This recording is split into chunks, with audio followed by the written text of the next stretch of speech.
Hello and Merry Christmas, Menand. I have decided that I don't look too bad today, but I have been quite low energy, so games are just not my jam at the moment. But this isn't a game, it's a visual novel. That being said, just by the art here, I do have some trouble with it. First of all, her teeth is in the wrong position. I don't know why you would ever put fangs here. They're not very convenient. Fangs at the fang spot can actually still be quite shown because the teeth aren't that big. Like, Bloodlines managed to get the teeth to be too small and weird looking, and this one is getting the front teeth to be friggin' giant. And second issues is why is she holding a bitten apple? She can't eat that. Put that away. And thirdly, why are you biting into your own finger? That's bad. But anyways, we're gonna click here and see what happens. Oh, only 3 clan choices, eh? That's a shame. Okay.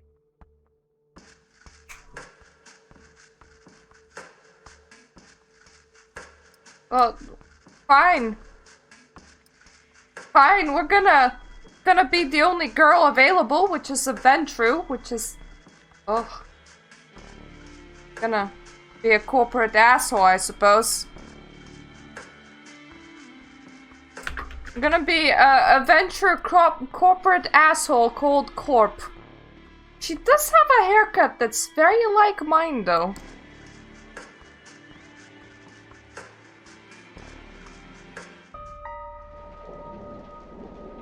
New York taught me to believe in fate as I stand in front of a completely dark office, very ominously. I do like the rain effect.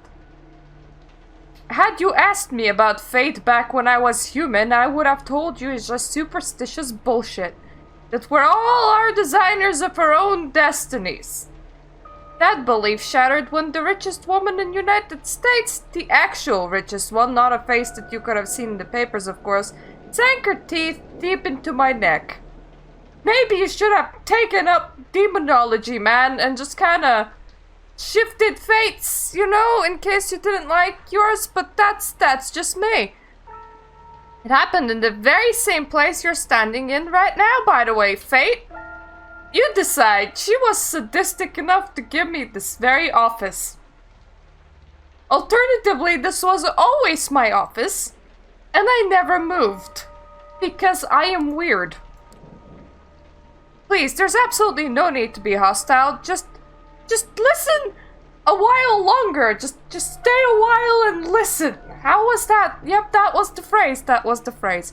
See, my mistake was that I flew too close to the sun. It makes sense that my punishment was to never see its glow again. Alrighty then, Icarus, I suppose you were testing flying machines in your office. I was incandescent myself. I was hot shit. I had it all. Money, looks, confidence, connections, men, women, a career, and a spark in my eye. The one that you need to be born with. And I was complete and total narcissist because no, you didn't. There's no way you had all of that, but you believed that you did because, well, you like yourself. And that's when someone far more powerful than me saw my radiance and thought, that won't do. No, that's still narcissism talking. That's still narcissism.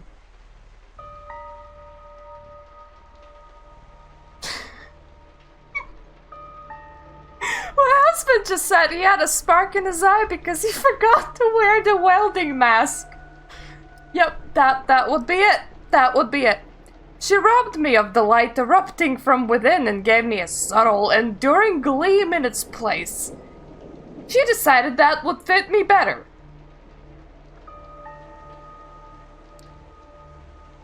Okay there, buddy. She was a 9th generation kindred just like you. That's we're higher generation than him, apparently. An apex predator. She probably enjoyed teaching me the peak of human excellence, my real place in the food chain. No, then you would just be dead, buddy. Then you would just be dead. It's such an eyesore when you look at some loudmouth braggart and see them for what they really are. The temptation to teach them a lesson can be unbearable, right? Well, my sire's lesson was a lesson about fate, a message saying, you're eternally doomed to be at the mercy of your sovereigns.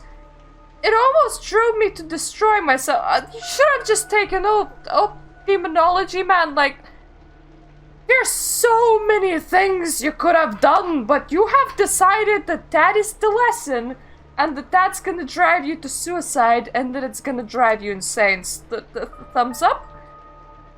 What saved me was the ability to reinterpret her teaching. Yeah, it's called having a brain. It's called thinking, and you kind of made all of those decisions yourself, and you kind of thought all of those thoughts yourself, and I'm very confused.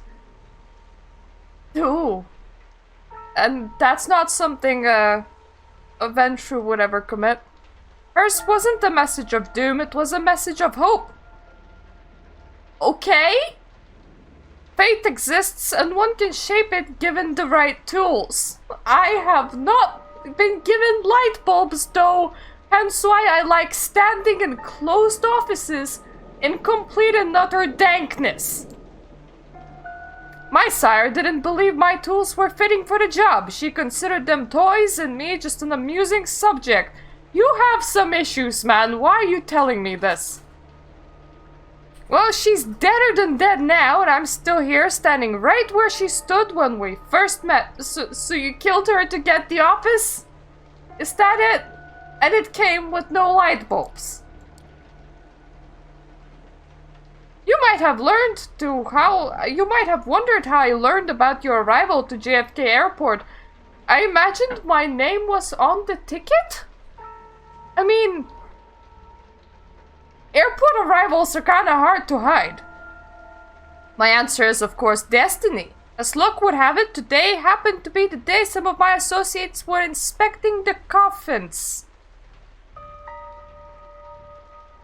Your airports deliver coffins, and your associates inspect them from time to time.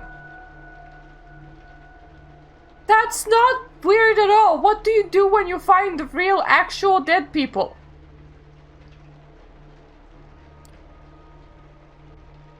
Driving you here straight from the plane and having you wake up in such an unfamiliar place was a little desperate, and I do apologize for it. You still haven't installed light bulbs either, as I see. But it is so rare for you to visit New York. 3 times in the last 15 years, was it? And you're never eager to inform me you're here. I understand you still have that meeting on 53rd Street later tonight, so I'll provide a comfortable transport. I value our relationship very much, don't get me wrong. But it is precisely because I value it that I'm going to ask you to repay the favor you owe me. You're the only one I trust to do the job well and without attracting attention. That's why you don't have light bulbs in your office. I hope that I have a chair to sit on. I mean, he's not using his. I don't know where my viewpoint is. You might think I'm crazy asking you to breach the rules of our society, like, wait, what? What are you even asking? I'm so confused. I am so confused. And you're just like going on and on and on, and it's your internalized trauma and it has nothing to do with me. You might think it's impossible to get away with it unpunished, but this is New York, and I don't know about other cities, but in this one, fate really exists, I decided. And right now, it is smiling in your favor, I decided. This is how it begins, with a tentacle cloud. Your phone rings. It's your boss. Again. Oh, hey, look. Light bulbs. That amazing invention. I love it. It makes light. Let there be light. The setting sun that filled your high-rise office an hour ago is gone. The city looks like an ocean of light from up here, spreading for miles to the north.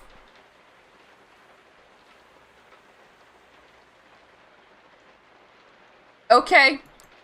You pick up. You were about to call it a day. Forget about the word of fintech and decompress at home. No dice. Suppose we're still alive in this one. One of the investors wants to meet you. His voice is always the perfect mix of authority and sleaze. He'll come by your office in an hour, so like no checking off work today. Just, you know, grab a sleeping bag, sleep underneath your chair. You look at the clock, an hour. He's gotta be kidding. Yeah, I know, but stick around. He's a heavyweight. You'll want to make a good impression. Fine. You grit your teeth a little. The boss hangs up. 2 hours. Might as well pour another coffee into yourself and figure out how to best use this to your advantage. Maybe by buying something that isn't a Mac, now that I noticed it. You suspect everyone knows that no, you're actually not happy with your current position, that in fact you feel squished against the glass ceiling that comes with the territory. Change companies. You're not locked into your work right now. You can actually make a startup. I bet you earn a lot. You can make a start. What are you doing in your office in the middle of the night? What time? Wait. Is it summer or is it winter? That's important, because if it is winter, then the sun set at like 4 p.m. and right now is about going home time. But if it's summer, then the sun set at like 11 p.m. and right now you're like midnight. Sure, your idiot superior might have gotten the job only because he's the CEO golfing buddy, but you're going to put an unholy amount of work into your advancement, and that is not how life works. Times swear you laugh it off the idea of staying at the office until 9 p.m.? Okay. Okay, the sun set about 7-ish. You had a partner to go home to, the nightly Netflix and chill ritual to perform, complete with pizza or Chinese takeout, because we like wasting money. Ever since you moved up the ladder, though, your hours have only gotten longer. Food! Mostly at the company cafeteria, sometimes takeout, always in a rush. You praise the heavens for your crazy metabolism and dread the day it finally decides to give up. Rest! At this point, the cleaning lady who takes care of your apartment probably spends more time in your bedroom than you do, because, you know, fuck having health, and that will totally not completely screw you over. You flash back to your boss quoting Shakespeare to impress his new extremely attractive and uncomfortably young secretary, for some must watch while some must sleep, so runs the world away. Drinks, mostly with colleagues, and they'll all pretty much hate you at this point. And why am I going out drinking with them? That is not part of working. I do not understand. Another flashback, this time to the most profitable quarter in the company's history. Still, the board decided that layoffs were in order. Why are you still working there? What is wrong with you? Your boss didn't feel like letting people know in person, so he passed that privilege on to you. You could have just... You know what? Just do what bad bosses do and just text everybody. Gotta hand it to him. He always knew how to pick his battles. But maybe, just maybe, tonight is the night it's all gonna change. You decide to play the good looks angle. Nothing too slutty. Do I have a change of clothes in my office? You leave your blouse slightly unbuttoned. Check if your ass looks good, as you remembered in your pencil skirt. As you remembered in your pencil skirt. Mirror says yes. What? Check if your ass looks good. Oh, as good as you remember. There we go. There we go. Sleepy Mirta. It's not something you're proud of, but you've become too jaded to care. Knowing your luck, the investor is going to be one of two types: a self-obsessed Musk wannabe in his 20s, or a fat old pervert drenched in cologne. Why am I reading my own thoughts? My own thoughts bore me. You hear the elevator ding. Thank God. Don't leave me with my own head, please. Time to get the show on the road. You take one final look in the mirror and fix your hair as the footsteps echo across the empty hallway. The man who approaches your office is not what you expected. He's slick to be sure, but he seems a bit more refined than your usual company man. Show, don't tell. Expensive suit, matching tight shirt, confident in his stride, surprisingly good looking. And complete... yep. White, completely white eyes. That's not... What? That's not good. Good evening! I hope this unforeseen visit isn't too much of an inconvenience. God, that voice! You're taking it back by how smooth and strong it is. And his eyes, still blue. Kinda white, honestly. Kinda... Does he have pupils? Is all business, professional, treats you in a manner that's appropriate to your stature. When he speaks, he actually looks you in the eye and not at your cleavage. He asks some questions about your work, tells you how he's noticed your input after talking to the CEO, and comes charmingly close to calling your boss an incompetent doofus. All the while, you try to guess his accent, but can't quite place it. European, sure, but where from? You sure you're not... Here's like...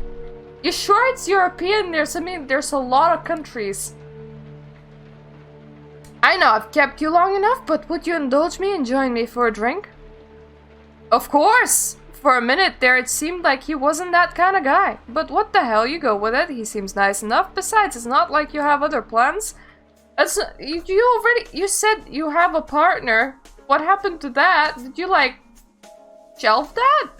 The investor has a limo waiting downstairs. At least he has a nice ride. And the driver takes you to a high-end restaurant in Williamsburg. A seat is waiting for you in the deluxe lounge. It's just the two of you. You talk about this and that. Your companion seems to have a knack for history. So tell me what you would do if you had full control of the company? Question mark. You almost choke at your wine. Okay, you are drinking wine. That would give me a headache. I would totally not order that. This is your chance. You say what's been on your mind for months, but hide it behind the veneer of professional corpo babble. In other words, you say nothing at all. Just, you sound like you might be saying words, but in total, you're not saying much. Refocusing, restructuring, aggressively pursuing new markets. Yep, that says nothing at all. I would say drop the bullshit. What do you mean? He likes the sound of that. Of course he likes the sound of meaningless words. He leans forward. His eyes flash with intensity and something else. A strange emotion that wasn't there before. Apparently he's close enough for you to be very uncomfortably staring like directly into his pupils, going, what's that emotion that you're feeling? Which would make you a really creepy individual. You'll do just fine, says the dark black cloud of tentacles. His words echo inside your head as you black out. That must be uncomfortable. You wake up, God knows how much later, but that drink is still steaming. So I'm gonna assume... Wait, which one? You're drinking wine. There's only the two of you in the lounge. There's a steaming drink. Somebody ordered that steaming... Did you order wine and coffee at the same time? And considering that you completely blacked out, did they, like, remake that coffee every, like, around 20 minutes to keep it steaming? Does he just enjoy the smell of coffee? The investor, whoever the hell he is talking to someone. That's nice. So you're just kind of dead on the sofa and he's just, like, there talking to someone. You suddenly recall snippets and fragmented memories. Yep. Wait, what? A feeling on your neck that takes you back to your last orgasm because apparently you didn't have one for a very long time. A company trip to Florida. A sweaty room. Yep, you didn't... Wait. You were not having orgasms with your partner. You kind of said that you had a partner, but your last orgasm was in Florida. In the sweaty room. With the cutie from HR that doesn't work there anymore, which kind of sounds like... Yeah, I would see why HR would quit when you're seducing people from HR. Like, that sounds like the kind of complaint that you would put in to HR to solve, and if the HR is involved, you can't do that. And then dankness. Yes, I'm done here. Consider my debt paid. The investor pushes the other figure aside and walks away from the lounge, barely bothering to look at you. The door locks behind him. The other person's kind of locked into a room with you then, like... Are they gonna leave through the window? Oh, true. So, cheating company politics, just fuck the HR. Like, oh, that person's getting HR complaints, just kinda push them aside. Some time passes before you find the strength to get up from the couch. Did that asshole hit you? You try to stand up, but your head is pounding and your stomach is like a heavy knot pulling you down. You didn't have that much to drink. You frantically check your clothes. Pristine. That is definitely the important bit.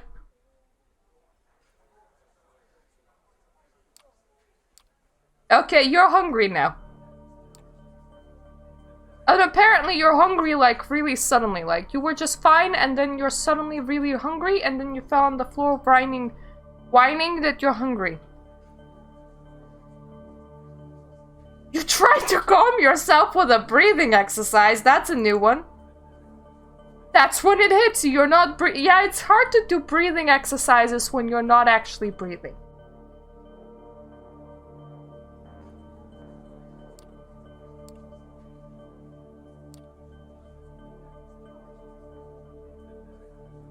Okay.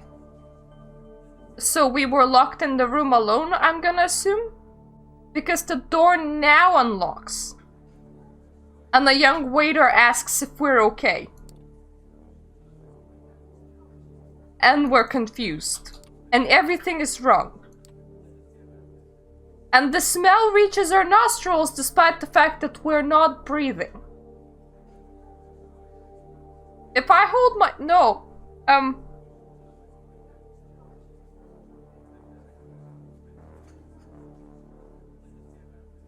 You know, smelling would be very hard if you were not actively trying to breathe.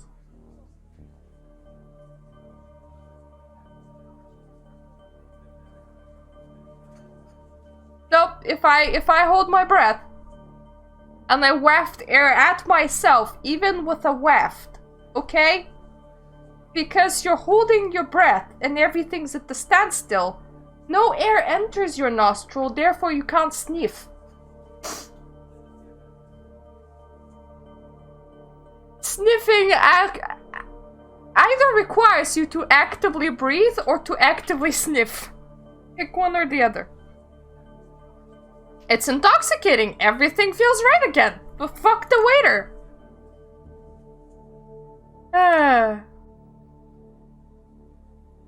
Yep, Yep, fuck the waiter.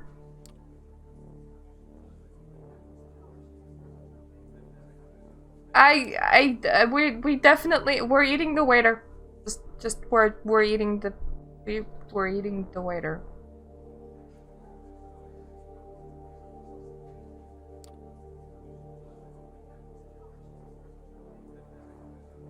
And we fucked his tattoo on top of it. Because they couldn't have gone anywhere else but for... Do we taste stink? Oh god, we actually ate his flesh. That's not good.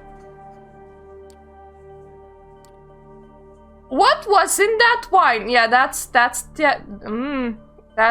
a question. And you're like, you know what? I ate the guy and I'm not breathing? The right thing to do here is to dial 911. Hello, 911? I am not breathing. Yes, and I ate a man and I liked it. Yeah, 911 operator, what's your emergency? Oh god.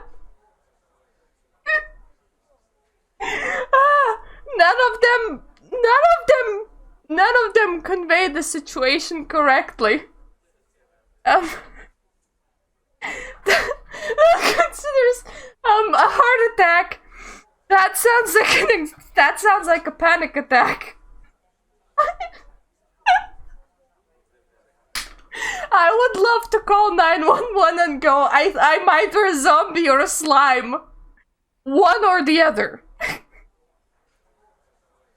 I should have gotten a drink of alcohol. I mean, just no. I killed somebody also does not remotely convey anything about the situation correctly.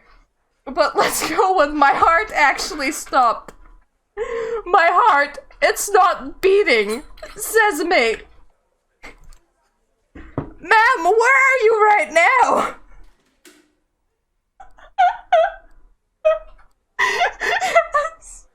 My blood is flowing backwards. Yeah.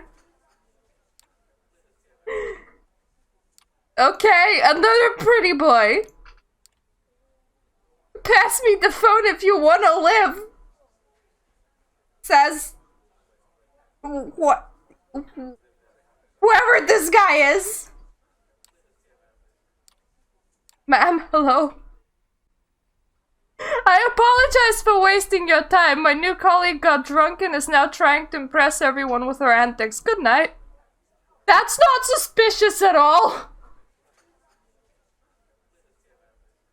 It's like, it's kind of sounds like the person might be having a panic attack or has been spiked or might be having a heart attack and somebody takes the phone away from them and goes, false alarm! Don't mind me! Oh yes, bold of you have to assume I even want to live.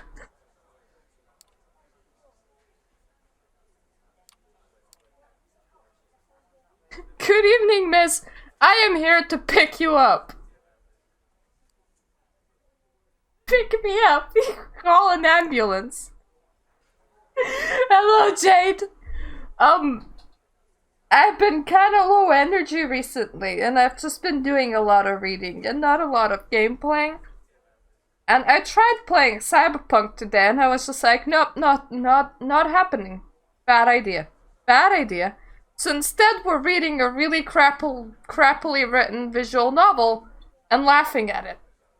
And I just taken out Scotch whiskey to make this bit better. Please, you need to call an ambulance. For my heart has stopped like 10 minutes ago. Ooh, thank you. Like 10 minutes ago. And it's definitely still not beating.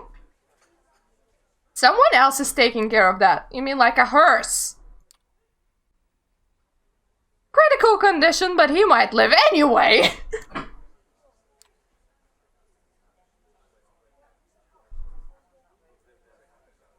I know that this is all new to you, but I've dealt with hundreds of strays like you, and going by experience, I tend to fall into one of the two categories. I am not a stray. A guy literally repaid a favor and he left 5 minutes ago. So calling me a stray is, you all work from the same corporation. What the hell's wrong with you? First, there are smart ones who carefully obey my every word and don't try to pull off anything stupid. I always get them where they need to be safe and sound. And then there are dumb ones. The punks who thought they could take me on.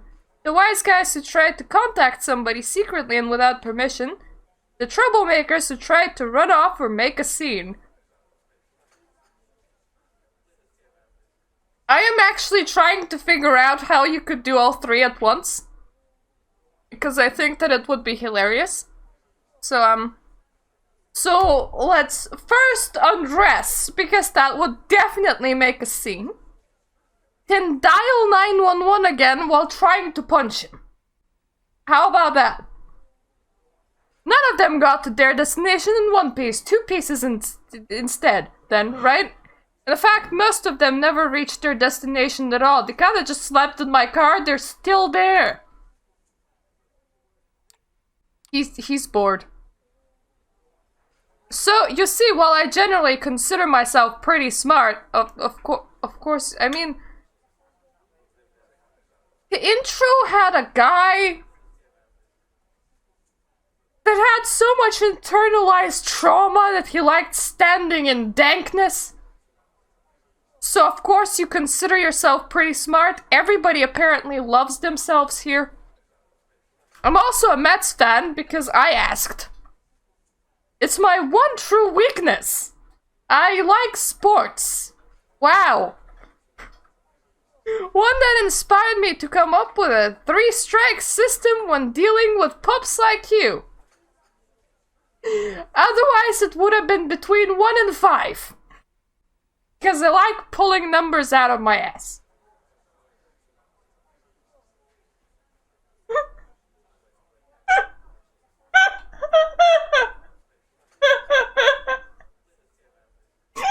Quick! The water has legs!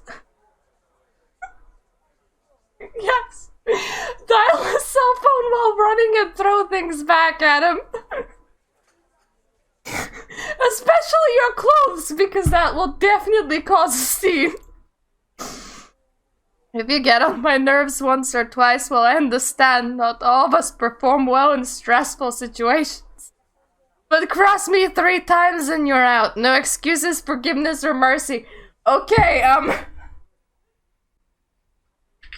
if I undress and run while dialing my phone, does that count as 3 things, or 2, or 1? I really need to know. I really need to know. As he's talking, he slowly approaches you, adding a bit of theatrical swagger to his walk. I'm sorry, what? Oh, I gotta see this now. Theatrical swagger? All I can imagine is like one of them Rihanna songs, like My Hips Don't Lie. I think that's Shakira. Where like people are swinging side to side while walking. Yes, adjusts penis and trouser leg. Eventually he leans in, deliberately invading your personal space. We can both play that game. I can like get uncomfortably close to you and stare you directly in the eyeball. He's daring you to do something about it. Say I understand, sir, now.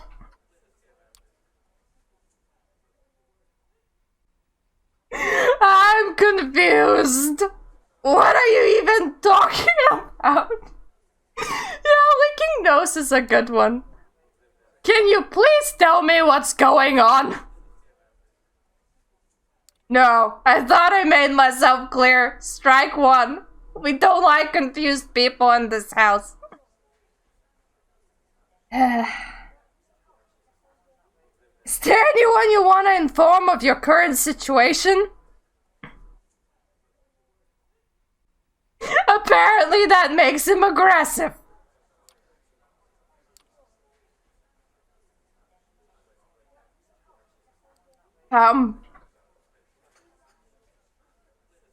Okay, interesting choices. I apparently had a partner, but that's not even on the list. There's definitely no one. No, sir, I don't have anybody.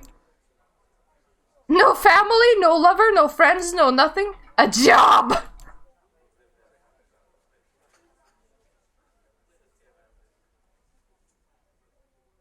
Gives you something even worse than a look of pity, a look of honest compassion.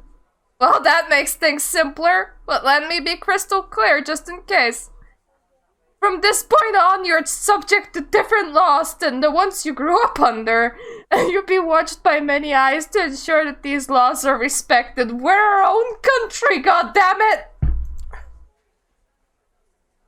You're forbidden from letting anyone know you're still alive, which is gonna be quite amazing considering the job position that you're in. I mean, surely if they want you to continue to operate in this facility, people from this facility would know that you what?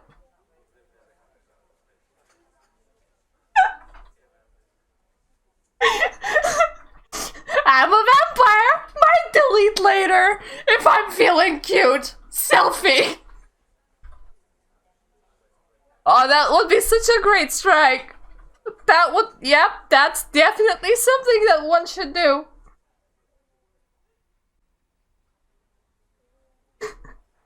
I've been really sick, my boss. I've been really sick. Now here's the interesting bit. He's like, if anyone comes looking for you, it's over for both you and them. Why me?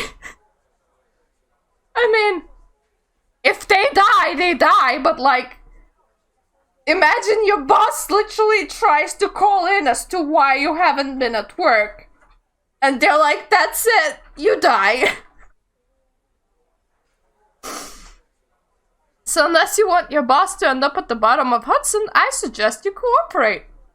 Oh, so, if my family comes looking for me, my boss gets it. Got it.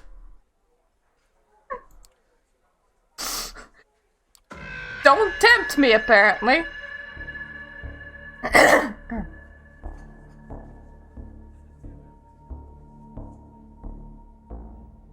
Apparently that guy can just make me pass out whenever he wants me to. When I regain my senses, I have teleported. Oh, that must be convenient. You're just like, instead of actually letting people bug you in the car while you're driving them places, you just make them pass out and just live their lives in small increments.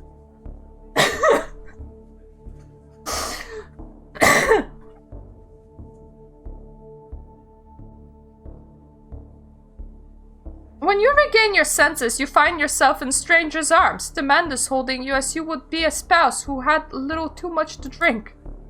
You try to break free, but he holds you close and gives you a cautioning look. Only when you cease struggling does he let you go. That must look really awkward. Only now do you notice the change in scenery. I mean, the lampshade should have given it out. Find yourself in a fancy lobby right next to the elevator. The place is virtually empty, save for a single concierge and some cleaning staff. Your companion gestures at the... yes, that word, as you pass, and he picks up the phone. The elevator arrives, the door opens, and the man motions towards the cabin. After you. Where are we going? To a safe place. That's all you need to know. But my man, I'm feeling pretty safe in this lobby right now. It's like, just so you... I mean, that painting's a bit weird. Like, there's 3 men. One of them is despairing. I think he might have 3 arms. The other is just like giving me sexy ass. And the third one is like cuddling a wave dolphin.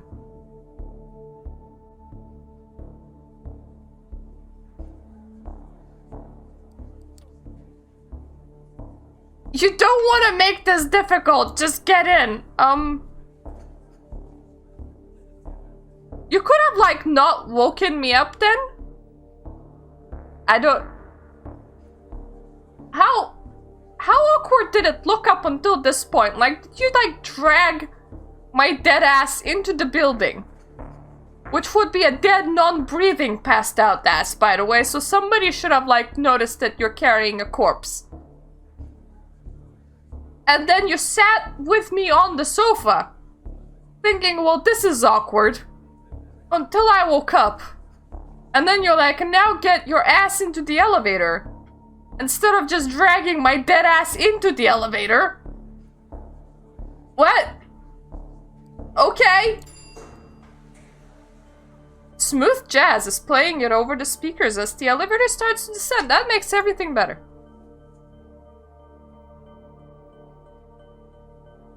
On one hand, you find the stranger's presence oddly soothing. I mean... Don't! He made you pass out, goddammit.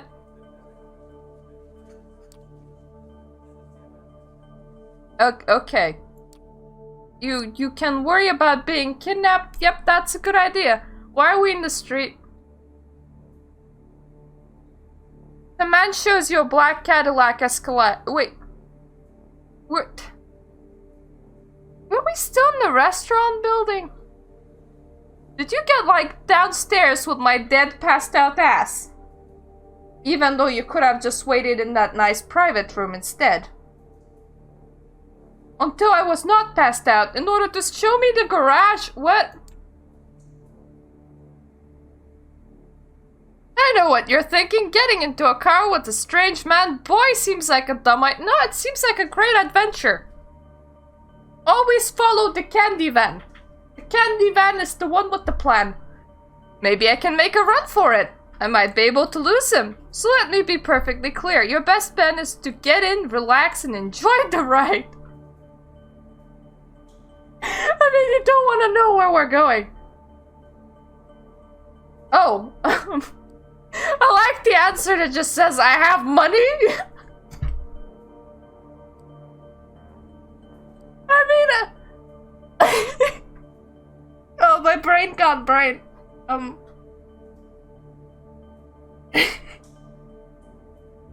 It's like, I know that between the lines we're offering him some, but my brain would legitimately interpret this as just a statement. Just a statement. I have money. Literally everyone else should just look at you and be like, good for you. I have money too. It's amazing. Yeah, I have money. I guessed the answer. Good for you. No more questions. Did I? That wasn't a question, that was a statement. Get in the car, please. Okay. I've got friends. Yeah, good for you. That makes the two of us. Oh, this conversation is great. I am so glad that I brought some whiskey. It takes a glasses, it's expensive looking watch. That's my friend. My watch is my best friend. Listen, you really need to quit stalling. We're on a bit of a schedule here. The sun comes up in about 2 hours and I don't intend to be here when it does. The sun? The thing in the... The ball in the sky?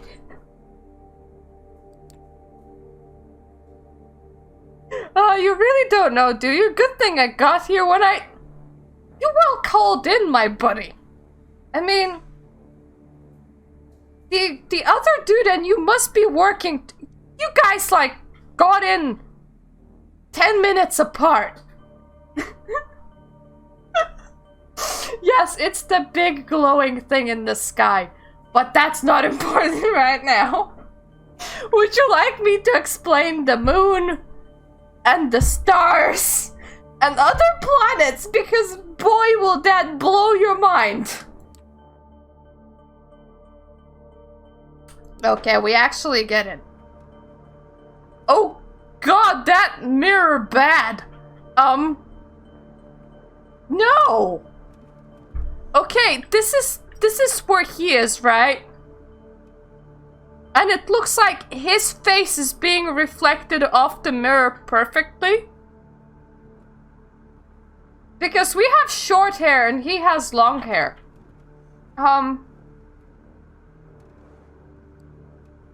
The only one that could reflect like that in that mirror would be us. Unless he charmed the mirror. And even then, we wouldn't be like that close. Somebody needs to be sitting like right here and staring directly at it.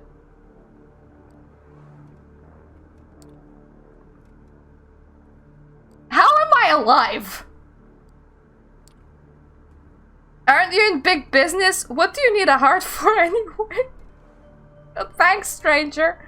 Listen, I realize you have many questions. Tomorrow you will get some answers. Not all, some. But tonight you need to do what I say, and right now I need some quiet, please. Giving me a headache.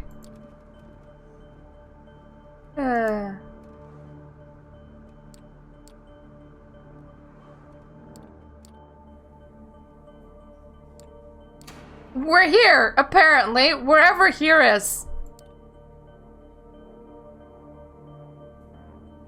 Go in and make yourself comfortable. If you get hungry again, take a look in the fridge. We stuffed dead people in there.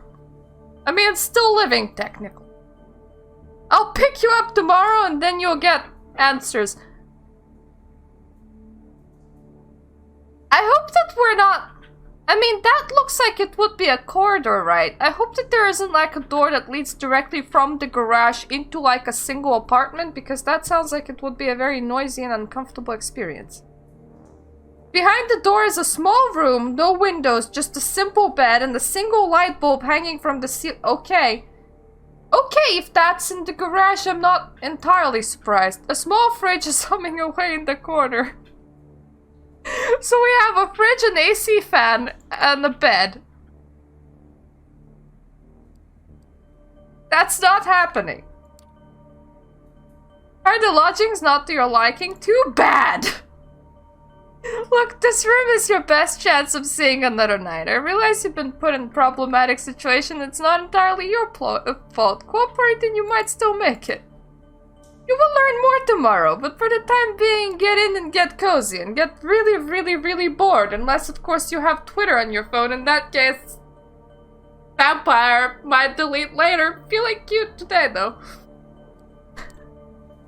I mean, we're gonna have 2 hours with, like, ourselves and a mattress. I can't imagine anything worse.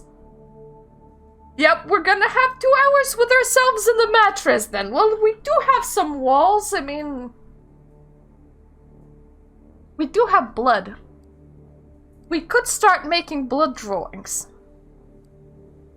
There is some water leaking, so if we stand underneath the pipe for long enough, we can even have a shower. Good night, he says, as the morning comes. They really need to get their time periods straight.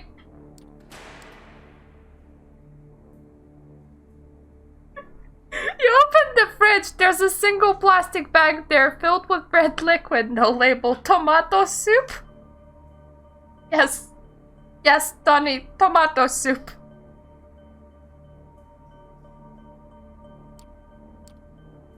Yeah, that's a good question. Is the investor friends with the dark-haired man? Because, they have to be.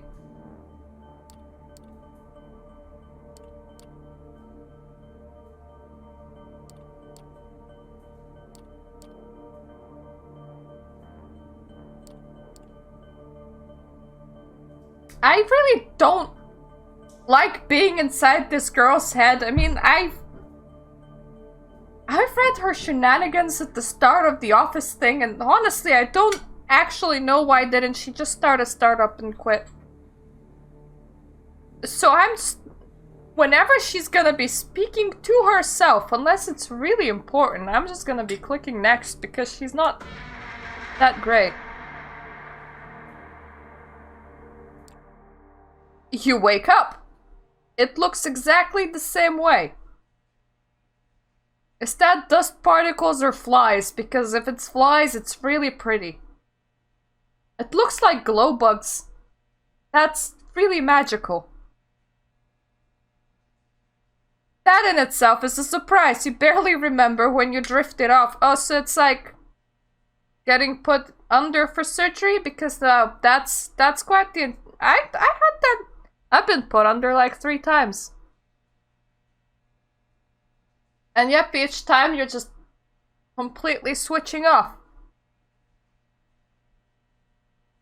You imagine that's how death feels like. Well, you tell me, you died once. The room is unchanged. The lamp is still on and the AC is still rattling. The refrigerator is still humming. And it's not... How did you... Wait, what? You slept for 17 hours straight?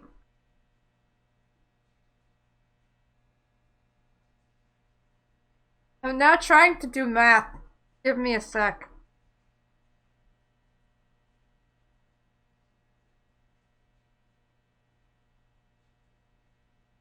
Math is so... Okay, 1 a.m. 4 a.m.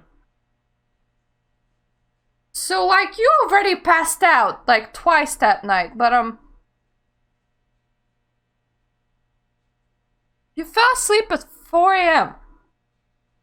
4 a.m. was the sunrise. But when your boss called you and the game said, the sun has set an hour ago, he said that the investor would come in and see you in an hour to 2 hours, which would put it at 7 p.m., which would put the sun down at 6 p.m. ish, which would definitely make it not summer.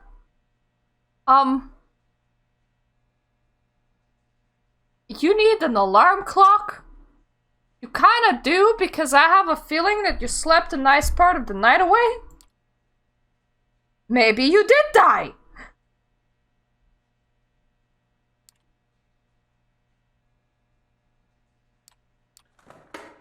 Yep, you're hungry again. And, yep. You eat the bag. I hope that it's still okay, actually. It's been like an hour. And yeah, sure, drink. I mean, that's what the bag's there for. It tastes like shit. Well, yeah, it's been there for like a day. It can't be good.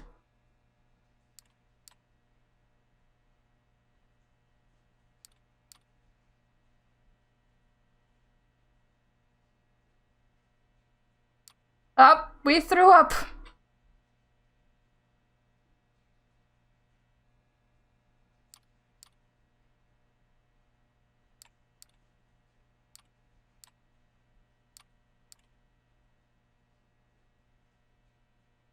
And he's like, oh yeah, you're a Ventrue. I forgot. You can't drink this shit. Offer him a drink. You can't tell me you can drink this.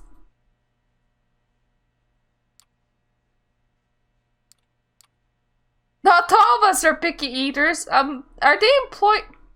Who are they employing? It looks Gangrel-like. But I think that's the hair. His hair looks like it's about to mat on itself. Ah, yes. He does have a drinking problem. Come on now. We got places to be. I'm not gonna give you any food though. Yeah, he doesn't... The suit doesn't suit him, does it?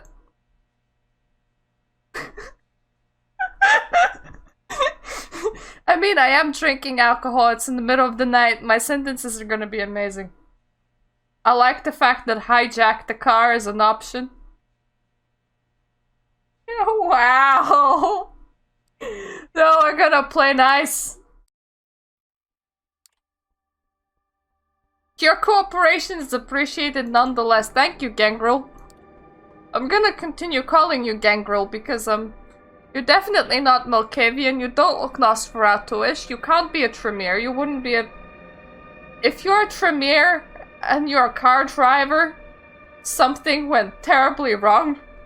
You don't look pretty at all, so you're definitely not a Toreador. We just figured out that you're not a Ventrue.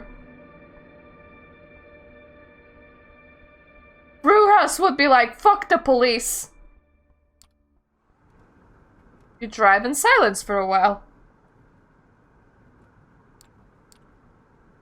The car is also soundproofed. That must be really awkward. And once again, he has that magical mirror where we can see him in the mirror despite the fact that the mirror is in the wrong position.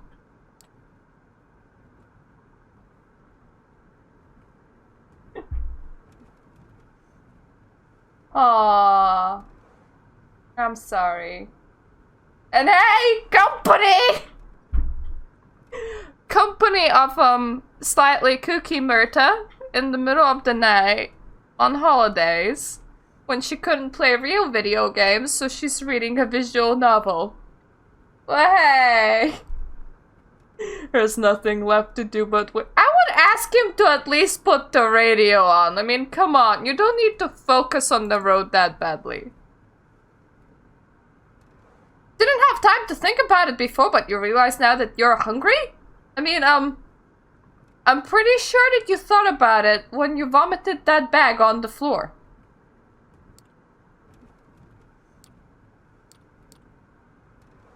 You become restless. This is effectively kidnapping, only the second time.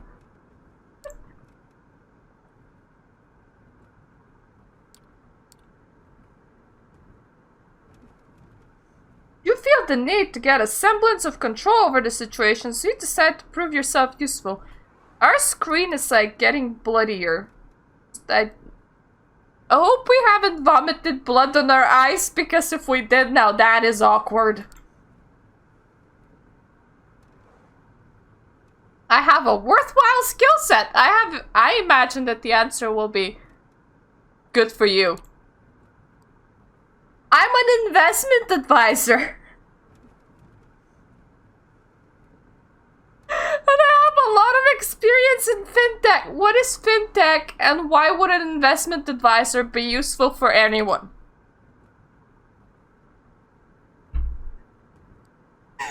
Stranger has the exact same questions I do. I don't even have any idea what fintech is, and honestly, I don't care to find out. Neither do you. Neither do I, stranger. Neither do I.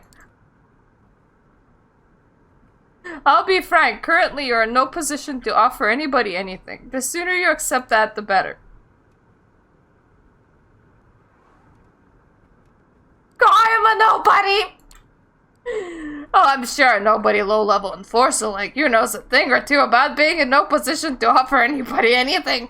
I say to the guy that's holding me against my will inside this moving vehicle.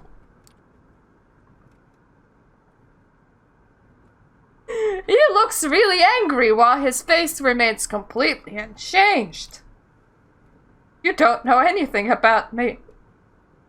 You have no idea where I'm coming from or where I'm headed. Actually, mister, I think we were just in the parking lot. You're correct about not knowing where we're going, but I definitely know where you came from. I was there.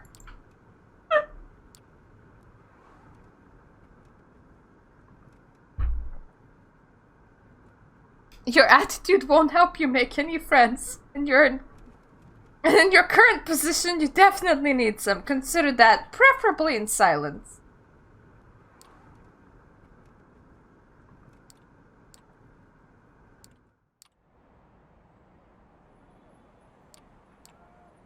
After me, and no sudden movements, please. This room is easily spooked. You approach a nice-looking building that houses a 2-story gallery called the Art Hall. We already had an aspiration hall and bloodlines.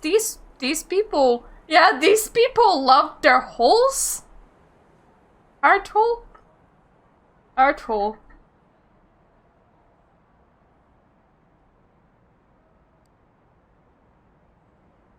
I can't wait to find a restaurant that's just like called Rest Hole. Or bar that's Bar Hole.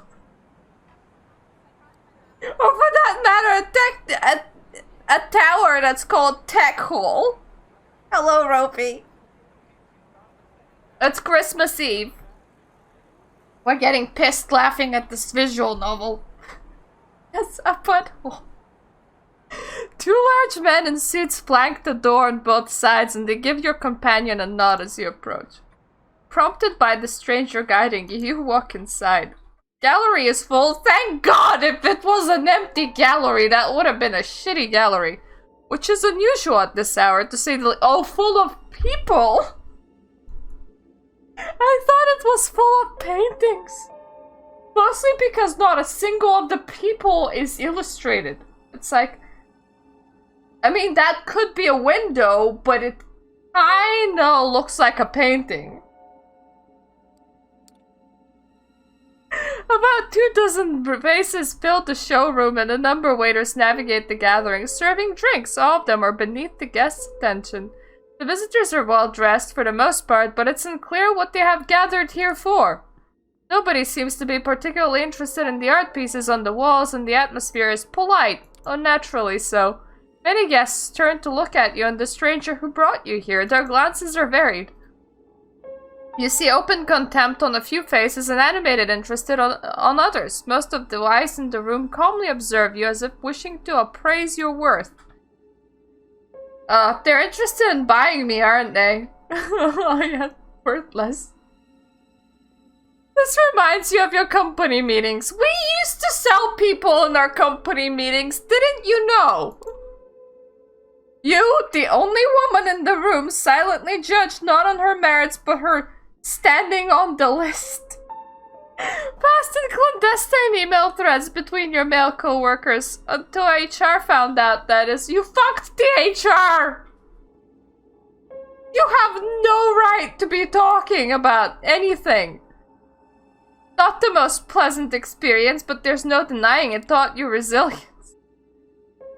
When others would cower, you would now straighten up. When others would turn their gaze, you meet their eyes. Gallery guests with confidence. Hashtag me too. The thing is, apparently you were like the only female, but they put you on the list where they judged your looks. The list of one person? That was, wow. That was a long... Alternatively, they were judging each other? Good evening, Kadir, and to you, child.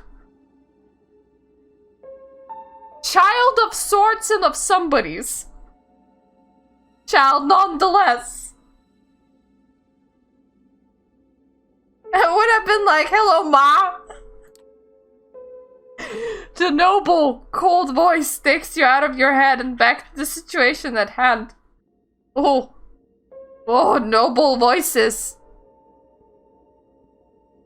What purpose do you serve in here? Good evening, miss. Mrs. Well, one thing that I approve of on this character is her haircut.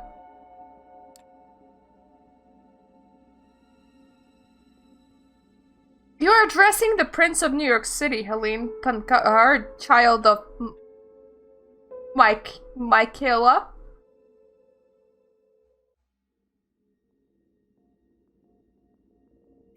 Okay. Sentence intricacies. I know that some places just call a king no matter it's a queen or a king that's on the ruling post.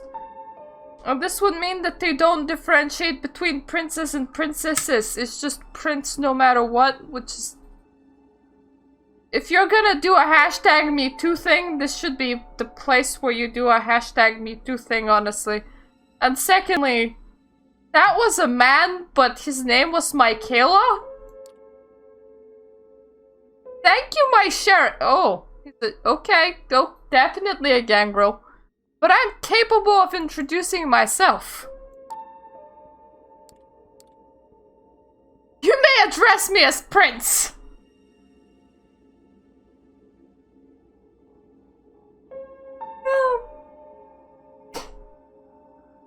Sorry. All I can imagine is that singer that called himself Prince. So every single time when somebody would be like, you can address me as Prince, I would be like, okay, tacky 1980s singer. Okay.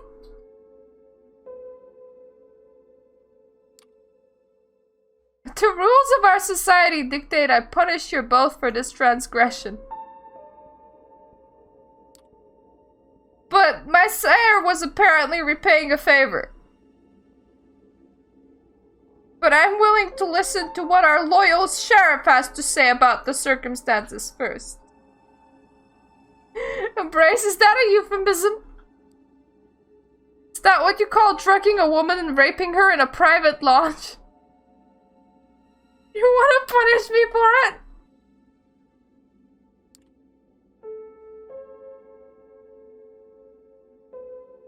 To embrace is much more than that. I shall inquire about how it happened later. First, we need to hear what the sheriff has to say. I thought that you were inquiring the sheriff about how it happened, my lady. Are you getting confused today? Because I am the only one drinking whiskey here. It's not the writer of this visual novel. Apparently, I'm about to be judged by the court of the New York City, and they decided to do it in a gallery where if you would splatter anyone's blood, it would go all over the paintings, which would be hard to clean. Unlike Bloodlines prints that decided to do it in a theater, that is definitely a lot easier to clean. Just saying. One of them has their organization priorities in order.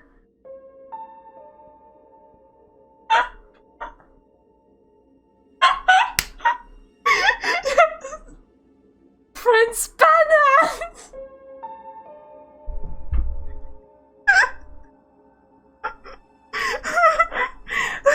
I'm sorry. Now that I read the word though, is Pan hard any better?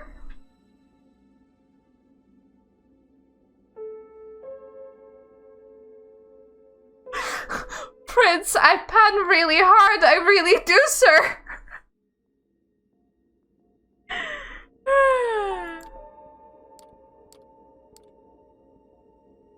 A trusted informant who has chosen to remain anonymous at this time tipped me off about a suspicious kindred appearing in one of our domains.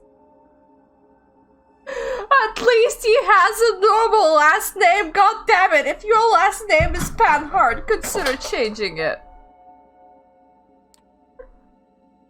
Upon investigating, I found them gone, but this fledgling remained in their place.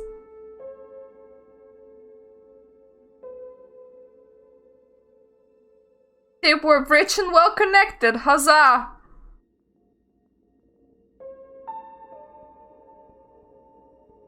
I was pleased not to have to force compliance. I don't know, maybe you want to pan really hard, sir. Pan.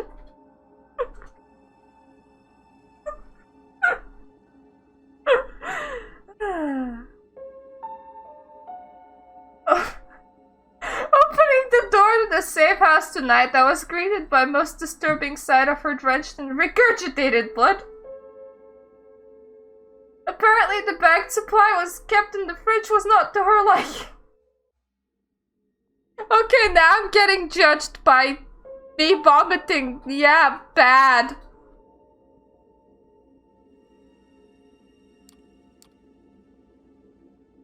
It was not an elegant sight, but hardly matters, I suppose. That is why I am mentioning it right. What the hell's wrong with you?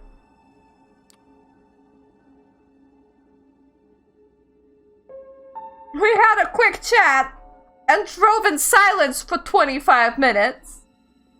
But wishing to appear here post-haste, I urged her to join me, which she did without struggle.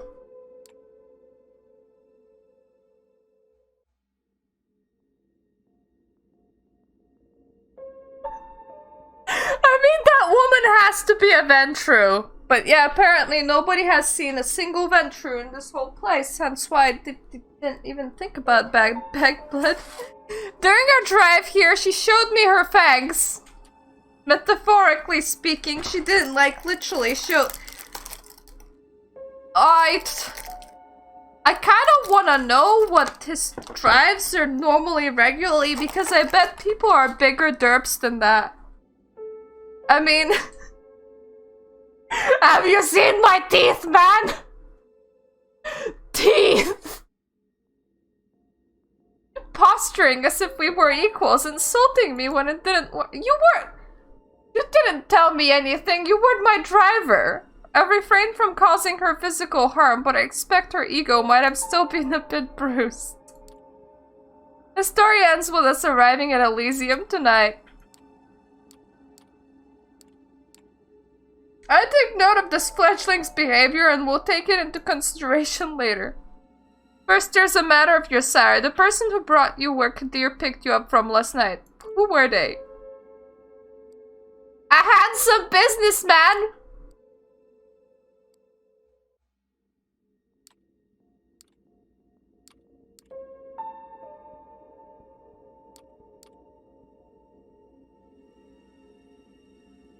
He never gave you a name or a card, nothing. I mean... I'm sorry? You're about to tell me that you met the guy at the office. You took a limo all the way to an expensive restaurant. You sat with him and talked for hours in an expensive restaurant. And you never asked for his name. He was handsome. How does this go? How do you not know who you're speaking to? Well, Kadir, does that sound familiar? Handsome businessman with no name. No, it does not, or at least not familiar enough. I will continue the search after we're done here.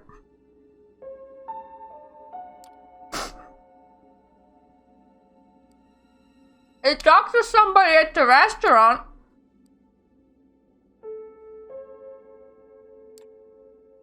Did he now? That's interesting. I do hope the proprietor won't stay mad at us for losing one of his staff.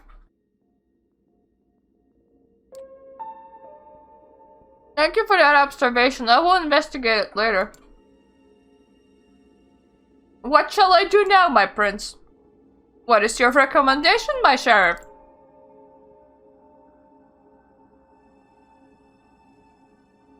Thou shalt only sire another with the permission of thine elder. What if I oppose their elderhood? What if I'm older than them?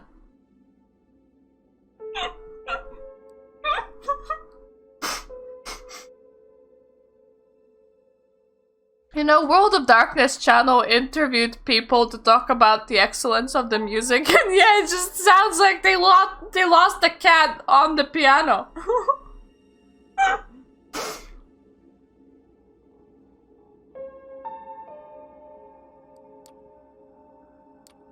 I'm ready to kill them. Well, that's nice, Sheriff. I wish to consult my counsel on this. I mean, we are in a bloody friggin' gallery here. Blood would go everywhere, and it's kinda hard to wash off paintings. I know, right? Apparently they don't gender their rulers. Of course!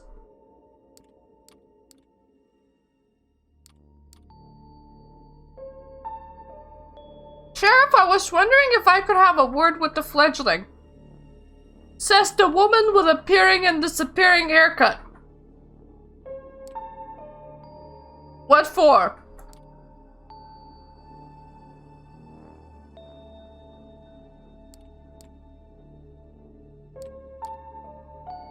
I'll go get my sword. You're in quite the pickle. That's the woman with a weird haircut.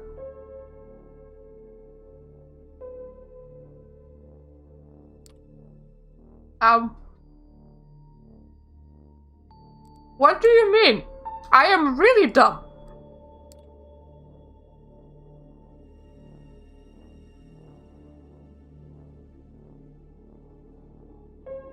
You need to understand one crucial fact that seems to have eluded your grasp, which is the fact that I'm using my first name while everybody else uses their last name. I don't know why. Maybe I don't deserve the respect that everybody else gets and I just don't get a last name, which is very interesting.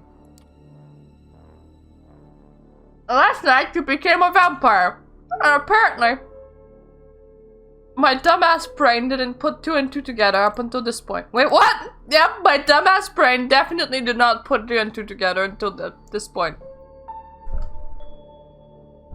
I'm well aware of how ridiculous that sounds, but come on now.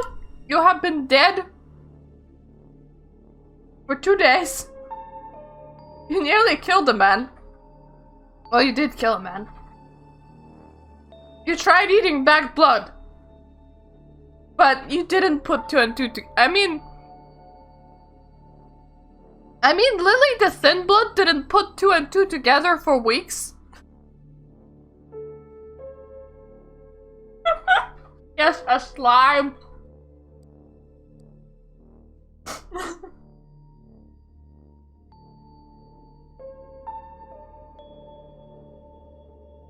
It's the I'm well aware of how ridiculous that sounds. It's the reason why we have these nicer words for it, like kindred. Because when you have to use the more ridiculous term, then introduce the term that you made. Why did you make a term?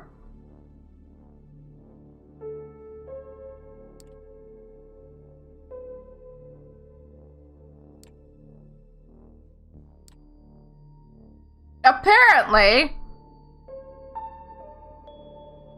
it also didn't occur to me that nobody in the room was breathing.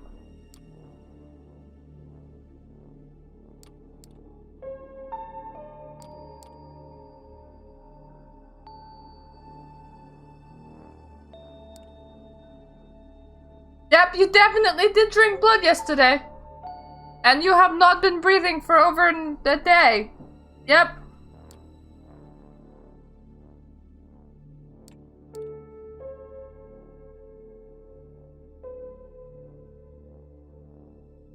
One of them slowly begins, two voices battle in your head. One of them slowly begins to put everything that happened since yesterday together, coming to a conclusion that no matter how insane it might seem, nothing but what she's saying makes sense.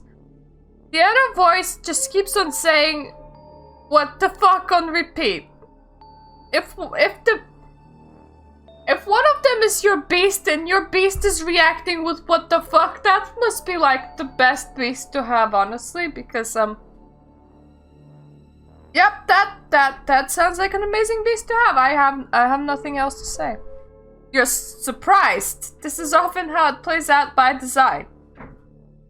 Qadir deliberately keeping you in the dark and all. If we do nothing, you will be cut down as sure as day follows night. But I'm here to offer you a chance, a way out, under one condition. I will take you under my wing. If you're lucky, the prince will be in good mood tonight and Qadir's complaints about your behavior won't influence her judgment. You might agree to this, but only if you swear fealty to me. I'm not offering this lightly. As your patron, I will take responsibility for you. Your actions will reflect on me. If they reflect negatively, well, I will make sure you face the consequences. Okay, what happens if I agree?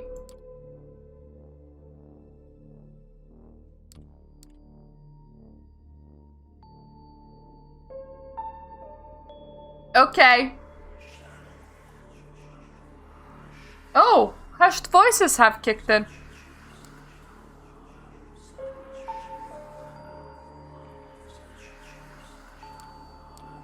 When you hear the condition, ask to be spared, or just be like, derp, derp, actually it's 2020, I'm okay with not living right now.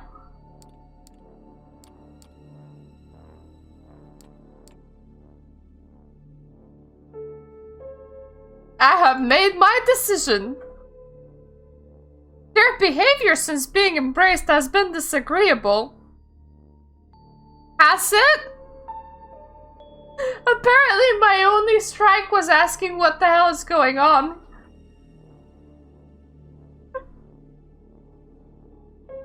And that does not bode well for them becoming a valuable member of society. Valuable members of society look catatonic and don't ask any questions. Ah yes, chess prodigy. That would prodigy. Never mind. More alcohol it is. You're all keenly aware that these nights we need to close our ranks and trust the wisdom of our elders and their traditions more than ever before. Do you have any elders though, or is it just like you with your poofy hair? Although I acknowledge some of my council's divergent opinions on this, okay, your council was not anonymous. Ooh. A plainly dressed, shy-looking man whose skin has somewhat a healthier tone. He has been taking care of himself. I hold the final authority, therefore you actually did not consult anybody. You're like, okay, give me your opinions on this. Actually, I don't actually want opinions. I like hearing the sound of other people's voices. I don't do that very often.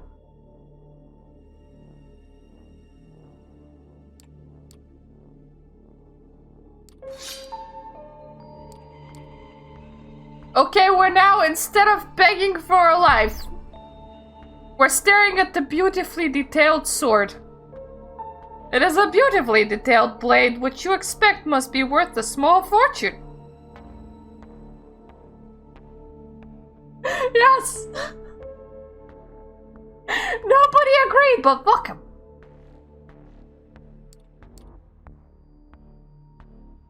Its quiet mumble is audible to nobody but you.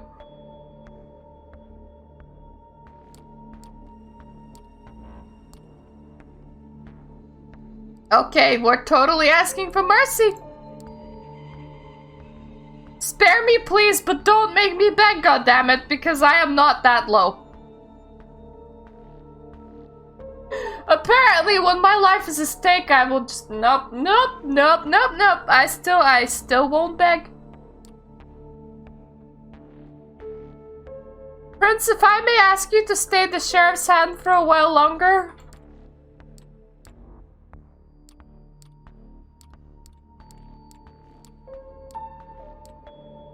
My prince, while the traditions are clear, I believe that the proper context should be observed in addition to the letter of our laws. I feel like that happens quite a lot, really. Yeah, this is bullshit. The thing is, LaCroix completely faltered under some brouhaha going, this is bullshit. This fledgling is a burden, but with proper guidance they could become an asset to our domain. I am willing to give them a chance, okay?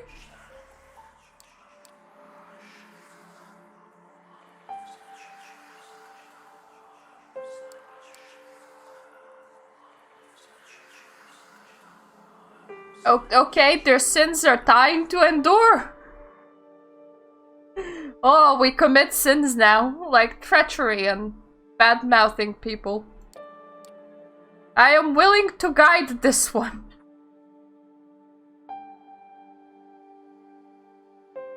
We have a sect now. She has a sect. If Mr. Rodriguez would let me finish.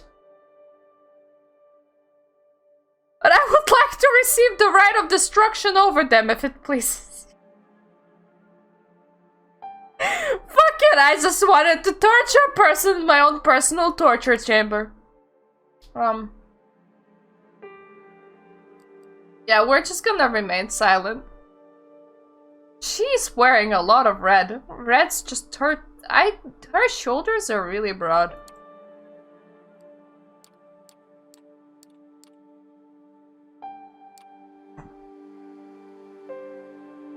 Oh, Sophie Langley, the Clan of the Rose.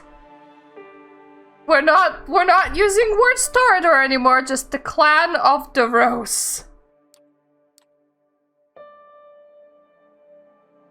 And she has... Do people normally need to apply for the right of destruction? Just so that we're clear.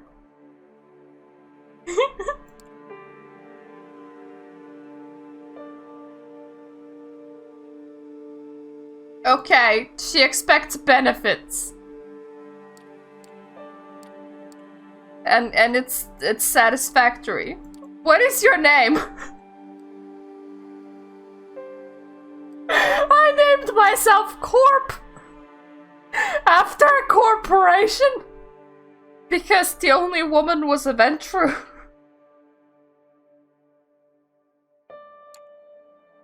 I'm Corp. I'm just Corp. I mean, we are standing in an art hole. This is kind of fitting, actually.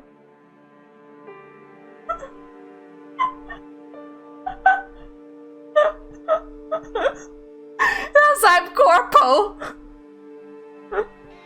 Welcome to the Camarilla, Corp.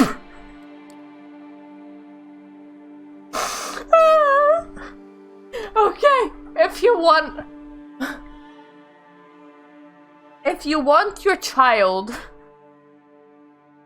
and I do mean an actual baby, to go far in life, to work like for a mega corporation, just call them Corpo, Corp, Company, Comp,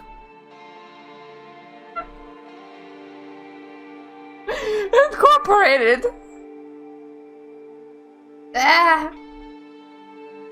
I believe our meeting here can conclude. Apparently, this evening has proved to be more eventful than just an ending of life. We do ending of life every Wednesdays. It's just a thing that we do.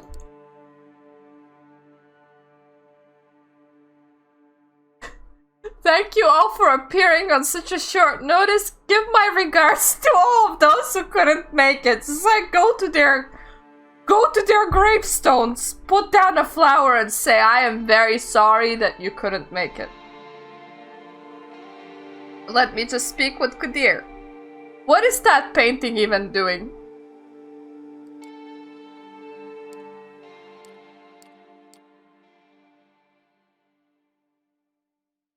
Well, Corp, I think we both already managed to significantly improve each other's evenings. I don't enjoy watching executions, really. They're just really not my thing. But let's keep the ball rolling, shall we? I think we should have a toast to a new fruitful partnership.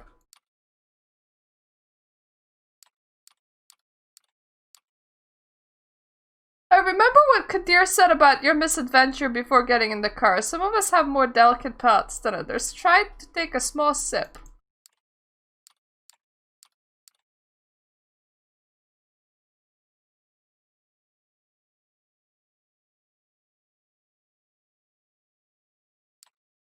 I'm not surprised. Your caterers have very bourgeois ideas about what good blood should taste like. Well, you need to keep trying. Okay, so they try and serve you the shit blood first.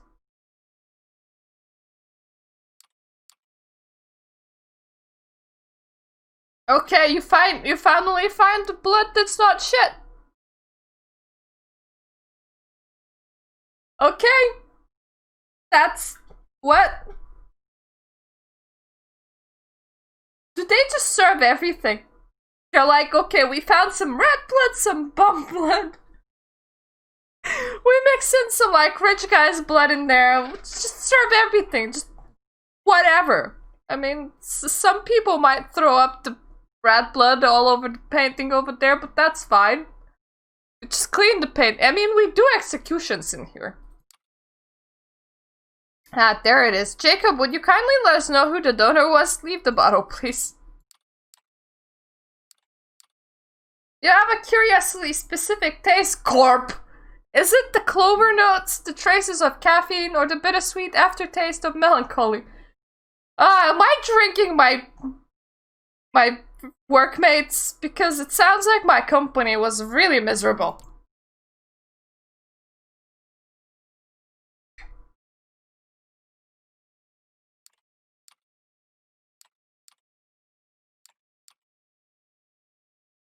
An office worker, male, Caucasian, 32 years old, blood type, what?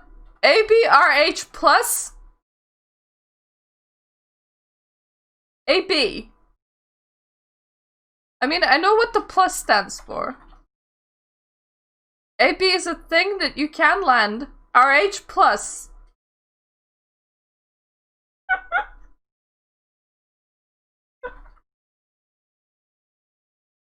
No, you need to start crowdfunding better games, then Mirta will need less alcohol. I didn't think that I would need this.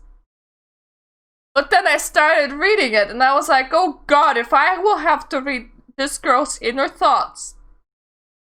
for the whole stream today just because I couldn't muster up the strength to actually play a proper video game. And I'm gonna really need this.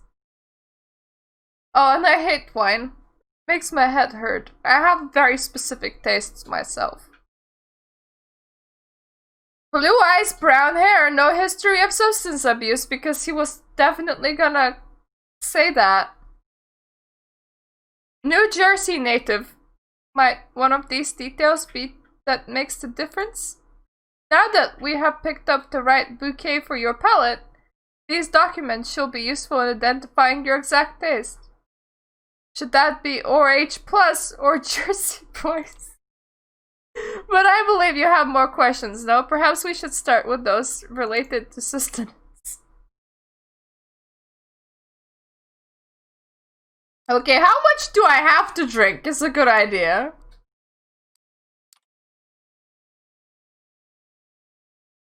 Okay, you will always be hungry.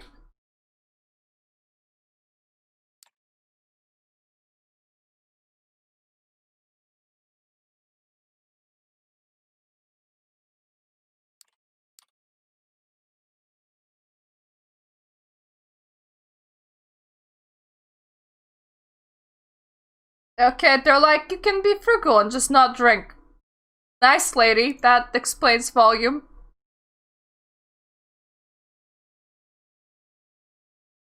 The blood you're having tonight should be enough to keep you happy for now, be it a glass or a bottle. Or nothing at all. Previous statement actually stated nothing at all, so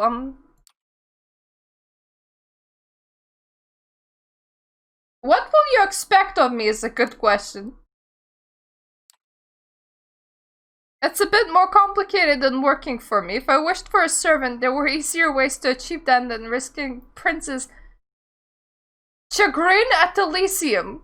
Chagrin. What is a chagrin? I don't mind. I don't care what an Elysium is. I know what an Elysium is. I'm caring about what a chagrin is. Can I get a dictionary for hard to pronounce English words?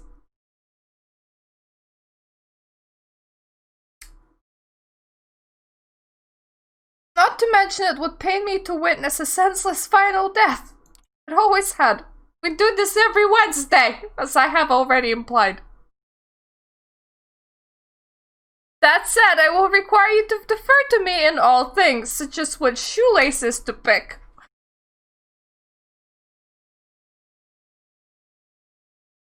With me, you can't go far, Ventru. Without me and the proper guidance, you would become a clear danger to the Masquerade, as proven by you trying to call 911 to say that your heart has stopped beating. Yes. White or black laces. To be fair, she's a Tortor, so I wouldn't be entirely surprised if she would want you to defer to the laces.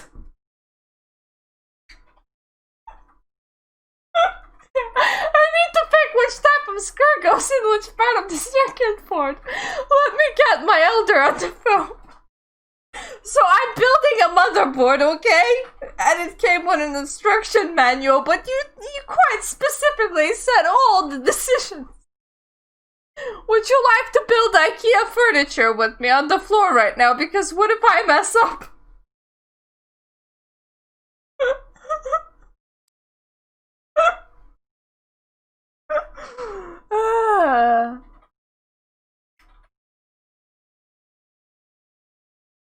They want us to leave.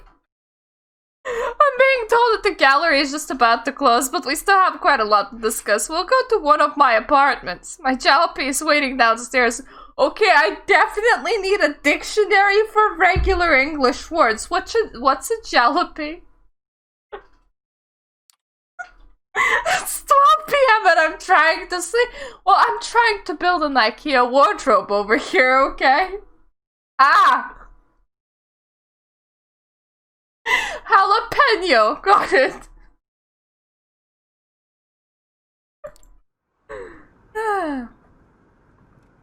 Okay, she has a Royce voice. And that mirror is still bloody magical because it's definitely in the center, not angled in any way, but they're reflecting her eyes. Not even the driver's eyes, just her eyes. Jello vehicle.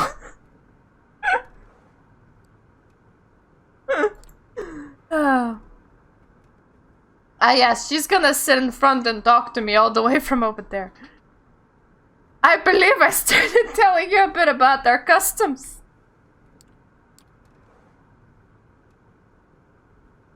We are a secretive bunch. We do not advertise our existence to a point where we made you go missing without actually telling anybody that you went missing.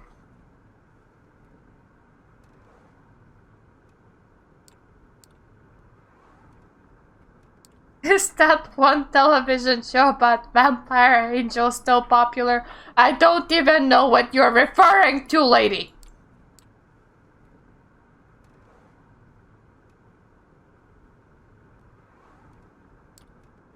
Okay. Is your driver a vampire too? I believe this is an important question.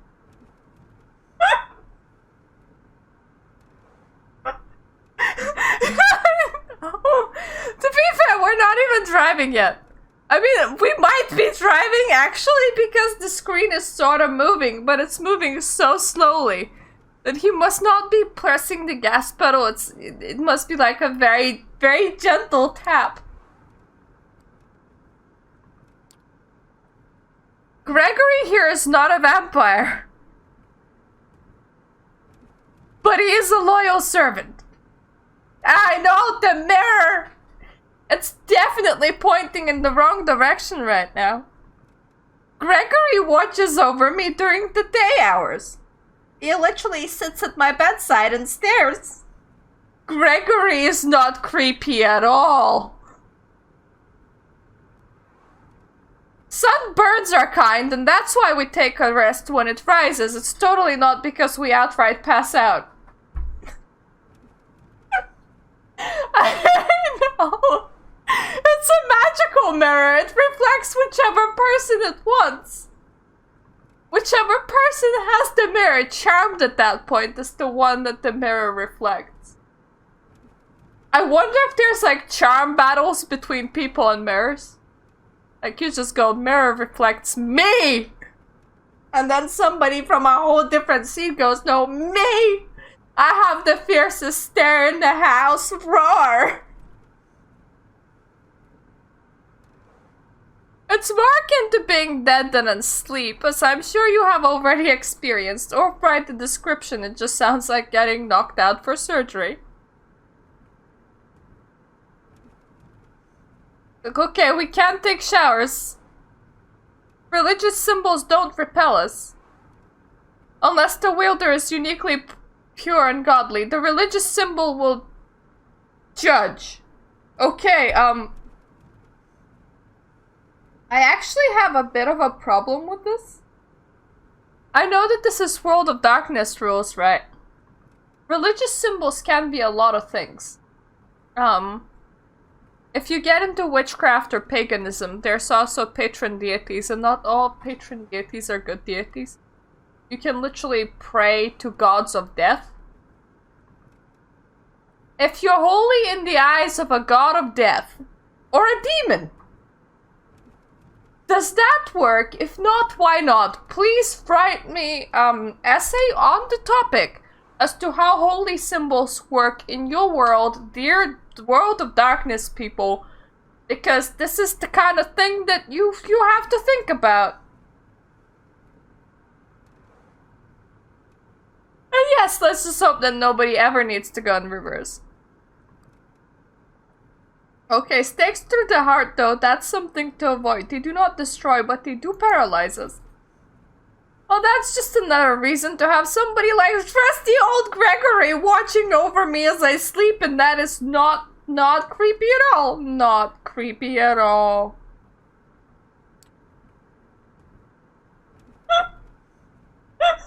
Yes, Mirta the Vampire Corp. That's where you send all the answers. You send it to Corpo the Corp. Corpo the Corp to Ventru. From probably the Tower Hole, knowing the naming conventions in this place. So it's good to keep human friends.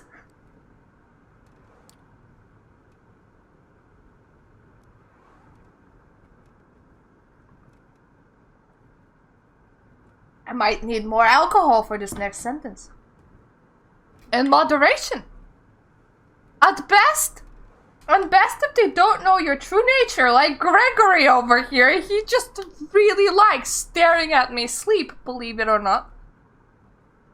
Also, I would say that subordinates are useful, but friends?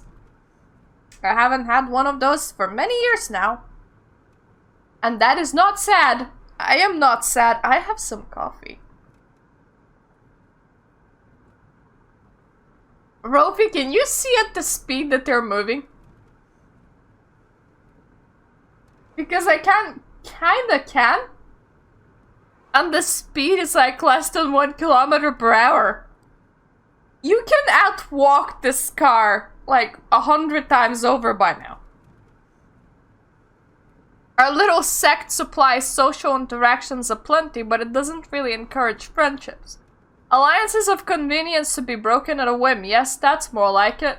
Yep, you do sound sad. You definitely sound sad. Long-term solidarity does occur in Camarilla, but we are a very politicized organization by necessity. Loyalty to our sire, to your prince, and to the sect. Ah, you sound really sad. I mean, so did my person, because apparently all I had was a job.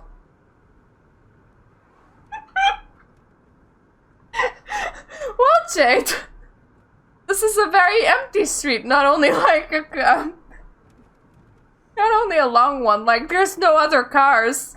To be fair, if there were other cars, they could like go around us because legitimately there's no traffic either way.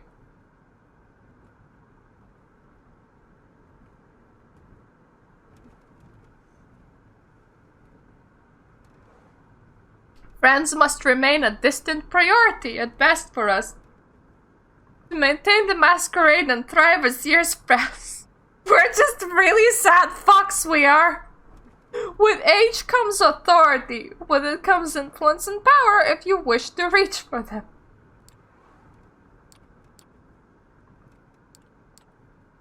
I'm not reading my own thoughts whatsoever because I have already established that my thoughts are retarded. Finally, there is some cars, but we're apparently entering Dio City. Alternatively, that or the building is called Dio City. We're here. Would you like to see your lodgings? What if I say no? Is it another parking lot room? Don't be ridiculous. You're not a sireless fledgling in Kadir's stern grasp anymore. And even he wouldn't hold you there any longer than necessary, I think. Come upstairs. That's just where Kadir likes to hold his people, okay? Fridge bed. Fridge bed. He also likes to make people pass into sleep a lot. That's just Kadir's thing.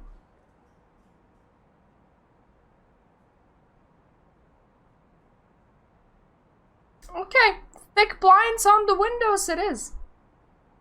Are thick blinds enough? I mean, if you remember Andre from Vampire the Masquerade Bloodlines, he glued them windows with, like, proper tape and foil. Wouldn't thick blinds have been enough? The back room has a comfortable-looking bed and thick steel door with several sturdy-looking locks, but no win- Okay, you can definitely lock yourself in the bedroom, that's nice. Well, how do you like it? I'm gonna be nice and say that this is great, thank you, but in reality, out of all those questions, I want to know what are the locks on my bedroom door doing? Do we not have locks in the front room? Can everybody just enter the front room? Is that it? I'm glad. Make yourself at home. I have like one pair of clothing because I'm dead now and I am wearing that. And I probably have no things on me because my phone was confiscated and I don't seem to be wearing a bag. So, how does one make themselves at home exactly? Do I just like throw myself onto the sofa going, hello there? Is that it? Yes! I did puke on my clothing. I wonder if this place has a washing machine. I mean, it probably has a sink, hopefully. I mean, most apartments would come with a toilet. We don't explicitly need a toilet, but we could do with a sink and a shower. Definitely. Do we have soap in this apartment even? If you want to like wash blood out of the clothing, cold water and soap.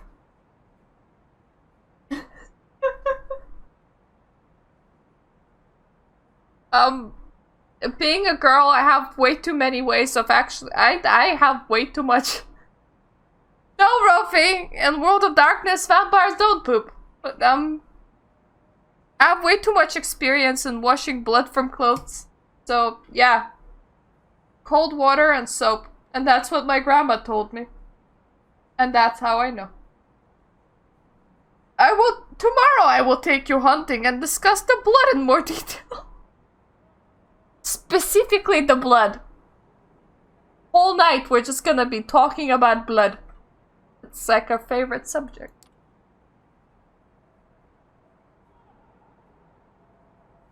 I'll let you get comfortable. Keys are by the television set. We'll come pick you up tomorrow night. Use the back room for rest. You can lock the doors just in case.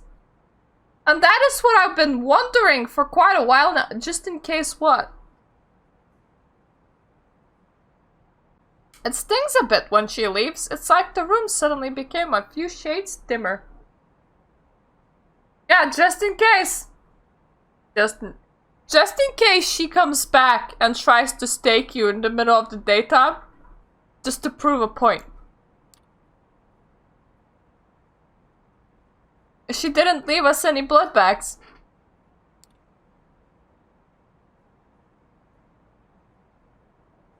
Apparently we're now considering the sheriff more thoughtful than this one. With nothing left to do, you lie on the couch with the TV playing in the background for I mean, you also have a bookcase.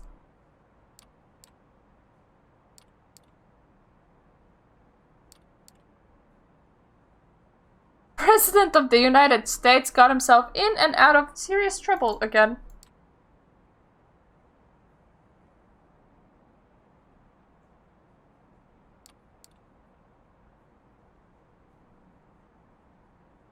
You start drifting off. Maybe you should do that in the bedroom. How many more before you finally understand what happened? What happened to you and what you're supposed to do now?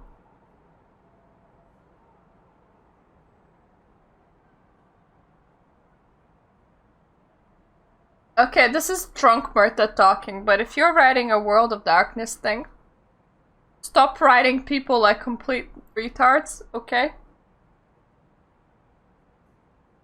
This goes for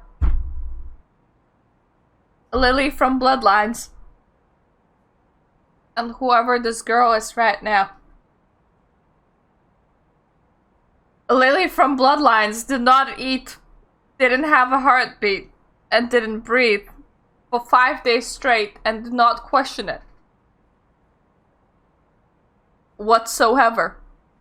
5 days after, she was like, I don't know what's wrong with me. I don't know what's wrong with me. This one tried to call 911 over not breathing like the first minute. which is forgivable because she just died and she panicked. But, a day later, she's told that she's a vampire. And she's like, what? I only drank some dude to death in the restaurant and I haven't been breathing for 24 hours. What? And now, she's like, how many more nights before you finally understand what happened? What are you confused about? What are you confused about? Please help me here. What's so confusing? You were outright told what happened. What other questions do you have? Oh, thank you. Thank you, little whittle kitten. I'm sleepy as balls, alright. Merry Christmas, Mirta, and stay safe. So am I. Thank you for hosting. Well, rather, I'm not actually sleepy as balls, I'm getting slightly drunk. But it's fine. Because, this game is slow input. Which I like in my games these days. Because I mostly just sit around reading books and chatting with people on occult discords because that's what I enjoy. So I don't actually need a lot of brain power. I can just sit here and critique it. Visual novels, for the most part, outside of cyberpunk, might become my jam just because I can just sit here and talk shit about it. You keep on coming back to the life you left behind. Apparently there was not much of it. The things you might want to pick up from your apartment, now that's... Yeah, I feel that. You have one set of clothes and apparently you vomited on them, so I feel that. Well, I'm Mirta and I'm down to Mirta reads visual novels too. So I would like to continue cyberpunk, it's just that I also want to be in the right headspace for it. Like, I want to be in the right headspace to play actual games, and whenever I can't play actual games, I'd rather read a visual novel. As you start to feel the same tiredness that made you drift into a cold sleep last night, you settle in the back room. Good girl! The bed is comforting, but did you lock all the locks on your bedroom door for some reason? The lack of windows less so, then don't just go and pass out on the couch in front of that nice window and see what happens. You leave the light bulb on because you're a bit of a child and are afraid of darkness. And then later on, you had that flashback where the guy was standing in front of dankness with no light bulbs on because he doesn't, maybe he had a migraine. Maybe that's it. Oh god. Why is our sleep always so cloudy with tentacles?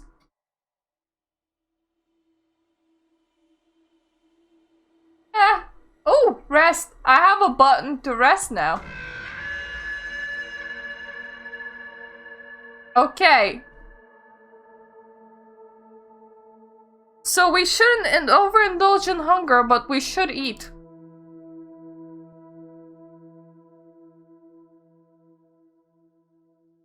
In Coteries of New York, having a high hunger is indicated by progressively thicker bloody frame around the screen. Like the one you see now. That's not confusing at all. No, I hate when video games do that.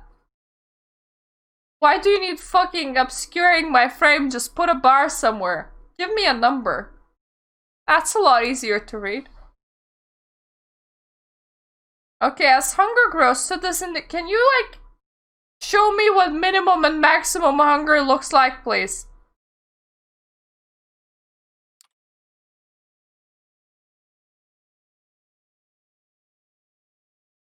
Okay, if I reach maximum hunger, the story will actually warn me.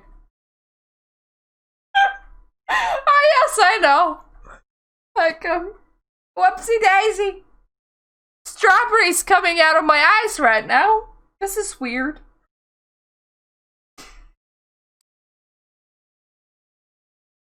some choices might only become visible if your hunger is high enough. Similarly, high hunger may block off some choices, as you will see after seeing the press continue. Apparently there's only one ending though, so like... Yeah, like, I got the concept. I definitely got the concept of blocked off options game. Yep, definitely yep, you didn't have to demonstrate that. To decrease your hunger, you suck on your thumb. Okay, you actually need to feed. Whenever you see a feeding opportunity, you can take the risk to hunt and slake your hunger. Is it what, like 1/3 of a chance of exposure or something? Like, is it that like a person is crossing the sidewalk and they stop in front of a red light and I'm like, yep, that's a feeding opportunity. That definitely is a feeding opportunity. I'm just hoping that nobody else sees this. Yes, I get it. You will need to keep your hunger at bay if you're to uphold the masquerade and survive the nights in front of you, or just don't eat anything. Yes, the rest button. Up, we rested. You open your eyes. The bed isn't warm. Turn the heating on, you doofus. The room is filled with artificial light from the ceiling. The solid metal door is closed, just the way that you left it the last time around. Did you expect it to open? Normally, you would stretch out for a bit. On some mornings, you would probably throw the quilt over yourself and snooze a moment longer. I was so screwed yesterday that I pressed my snooze button like 5 times. And then I was like, fuck it. And I took a shower instead of working in the morning. And I worked into very late night because instead of working, I decided to take a shower because nobody was gonna search for me either way. So yeah, that's familiar. But that was before. The way you wake up now, you're fully conscious. No grogginess. That's why when the sun is setting at 7 p.m., last night you woke up at 9 p.m., which is like a lot later, and you have slept apparently for 17 hours straight, so you wasted 2 hours because, well, alarm clocks just ain't your jam. Nothing weighing you down. Just a nagging need in the back of your head. Hunger. Unmistakably there. A digital clock on the TV shows you your time. 9:04 p.m. We definitely are oversleeping by like 2 hours.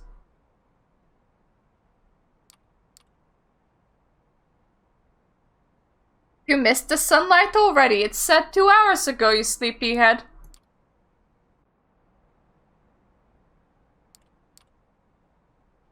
Maybe sticking around isn't that bad idea after all, especially when somebody gave you the apartment. You should ask them for clothes. You should ask them for clothes, or else you're just gonna wear the exact same. You should also ask if they have a washing machine. I can't believe that we haven't actually asked about a We even tried to wash our clothes yesterday in the sink, because I would at least tried washing my clothes yesterday in the sink. Once again, I know how to take bloodstains out of clothes.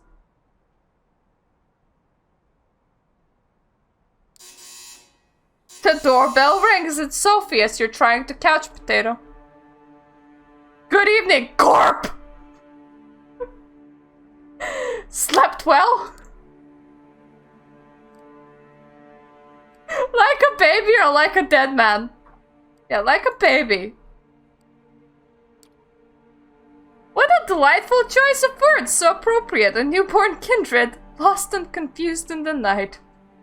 You made the right choice yesterday. I can teach you many things about yourself. Your blood, its desires and its power. We will begin tonight. Corridor teaching of Entroy. I can't wait. You're hungry, yes? I'm sure you are. I kinda always is. We're always hungry. Therefore, saying you're hungry, yes? It's like a safe choice. It's how we open all of our conversations. You hungry, yes? Yes. I hungry, yes too. Yes! Yes! There is only one remedy. The blood. The drinks we had yesterday at Elysium are not the usual way to slake your thirst. But you tell me it doesn't come in the nice cups where I regurgitated it into the cups multiple times that night? My words are slurring, god damn it. So tonight I will assist you in your first foray into hunting. You need to learn to sense the kind of blood you desire, to understand how you can use the kind's vulnerabilities to your advantage. Apparently I like people with really rare blood type that are from Jersey. That's not... Actually, that wouldn't be that hard if we just went to Jersey. How big is it? Can we just go to Jersey from New York? Probably not. I'm ready to learn. Let's get started. Such eagerness. You will find that drinking moderate amounts of it regularly will keep the hunger and whispers of beast at bay.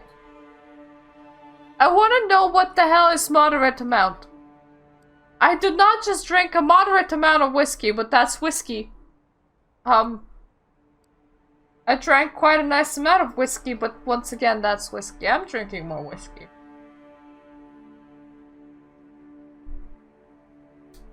Ah, Christmas is something else.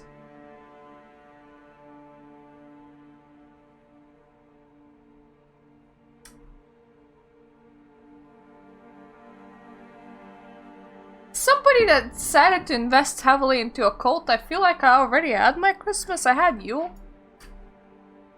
Everybody was so happy about it, which is effectively just solstice. Everybody was so wild and so happy, and lots of people talking and everything, and I've received a candle and it smells nice.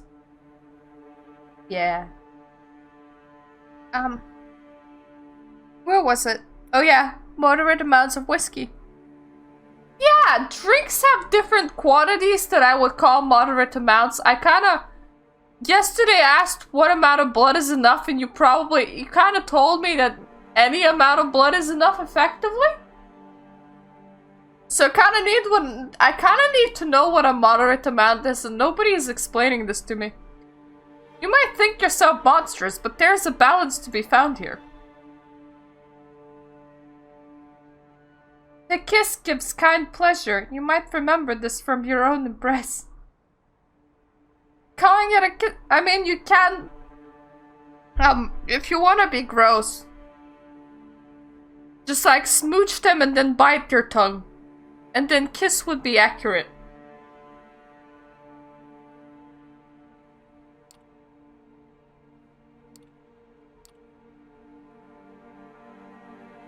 This is why Masquerade is so important. How do you cover your tracks? Oh, that's a good question. Nobody ever asks that.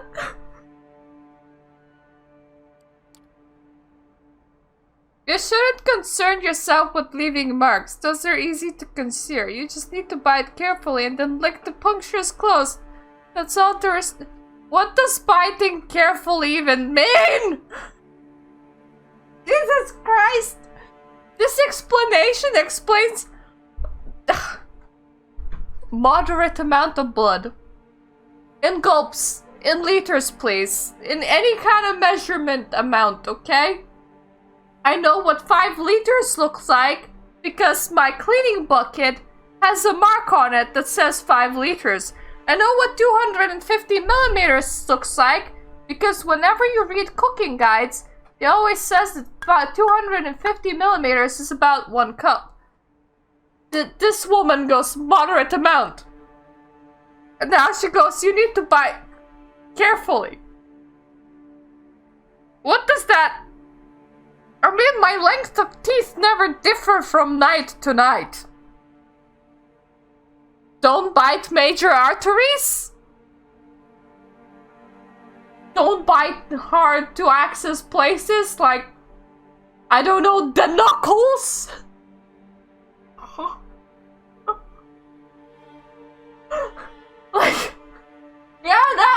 fairly inconvenient, but I wouldn't call this biting carefully. Can you actually speak in human terms, please?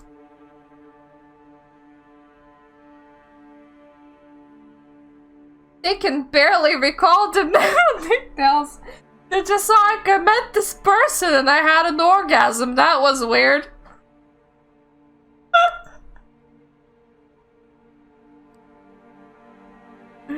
And even when they do, the city is enormous. You could spend days on the streets and not see the same face twice unless you live for long enough, and then...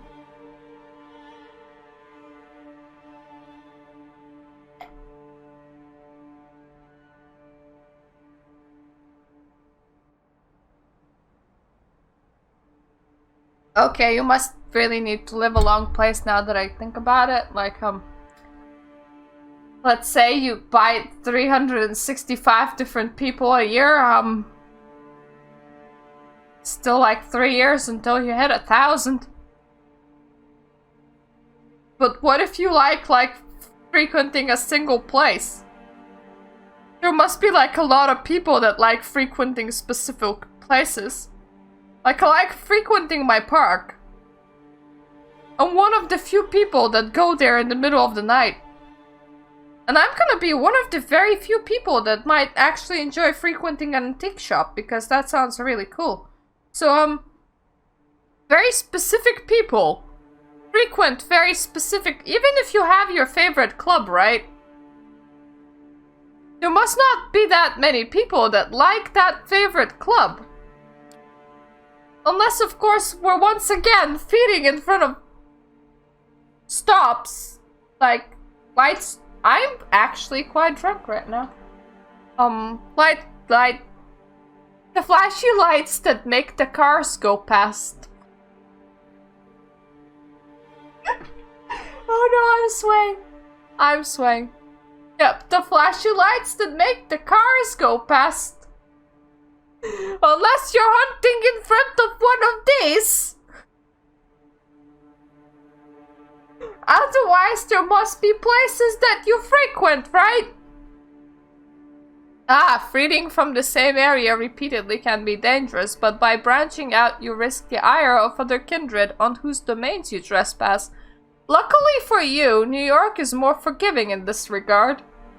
For plot reasons. New York is somewhat of a unique position. Many of its neighbors remain contested or unclaimed.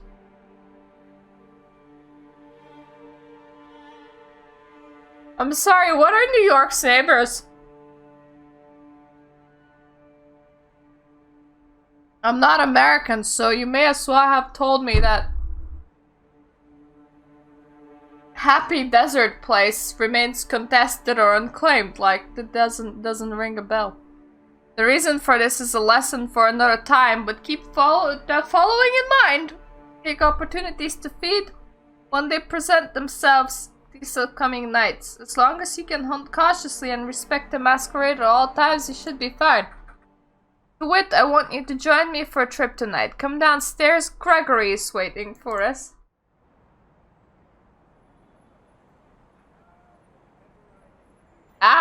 Cool.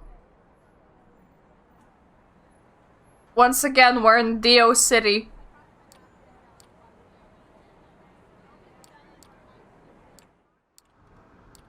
Okay, we're in the very slow-moving car again. I think it's the same street. All of the cars disappeared suddenly. Come, Corp, park the car, Gregory, will you? I'm sorry, we're already moving, I think. Okay, we're in a place. You'll first notice an empty stage with the instruments of a string quartet still in the back, then take in a few dozen chairs in front of it. The concert seeming concluded, the patrons, all smartly dressed and posh, have spread all over the hall. We don't even get to see the concert, that's sad, but we do get to see the naked statue in the background, so there's that. I mean, it is like 9-something. Or 10-something. Let's start easy. A social setting like this one would usually provide quite challenging to an inexperienced kindred, but consider this evening a small gift from your patron. I'm hoping to procure from you a willing vessel. Just remember what I told you about taking small sips. This one I have soft spot for. Don't damage her. Now let's see here. Ah, there he is. Wait. Is it a she or a he? I'm too drunk for this. Sophie is beautiful. Just looking at her is a privilege. Just being with her makes you feel elated. Okay, so it is a her, but we referred to her as a he once. Everybody in the crowd, but especially the man who is almost tripping over himself to reach her, clearly agrees. Oh, so we're going for a her and a him. Edgar, I'm so happy to see you. How is your daughter? Is she with you? Oh, there she is. Julie, my girl, come over here, please. There's somebody I would like you to meet. She can't be more than 19 years old, but she definitely can be younger. It's clear from her mismatched earrings and the partially faded purple hair dye that she doesn't fit her crowd. I'm sorry. I'm sorry. Are you saying that mismatched earrings are bad? Like, that's totally a style. Huh. I mismatch earrings all the time. I mean, why wouldn't I mismatch earrings? Well, to be fair, it's because, the bunny earrings that I have are kind of asymmetrical as well. Oh, by the way. Bunny! They're asymmetrical either way, so I may as well mismatch them, right?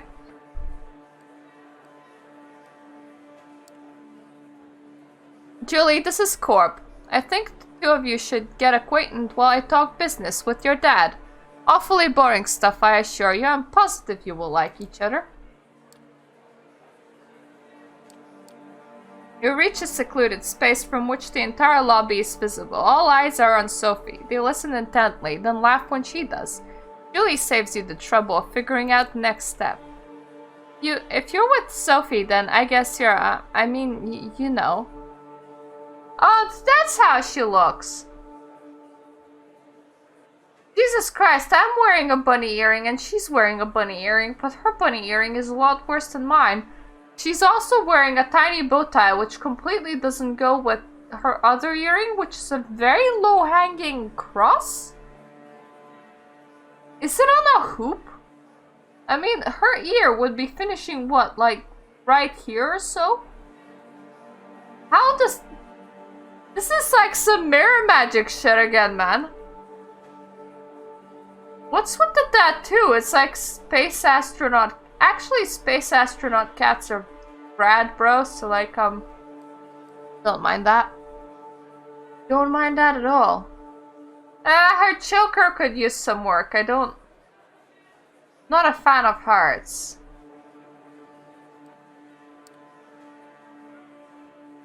She puts wrist to her lips and gives herself a theatrical nip. This looks to you embarrassed, but also hopeful? She didn't need to bite herself. Yeah, I do. She takes off her jacket, unbuttons her sleeve, then rolls it up. You see a tattoo of a cat in an astronaut suit. One feline eye winking at. Yep, I saw that one with her jacket on. There was only one model of her, and that was clearly there. There, just enjoy. Perfectly awkward smile and a blush. Why would I not drink from Julie? Of course I'm gonna drink from Julie.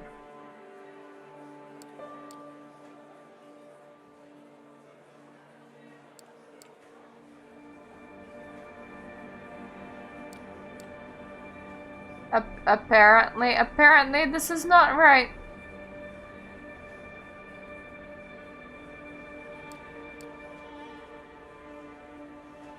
Come back, please.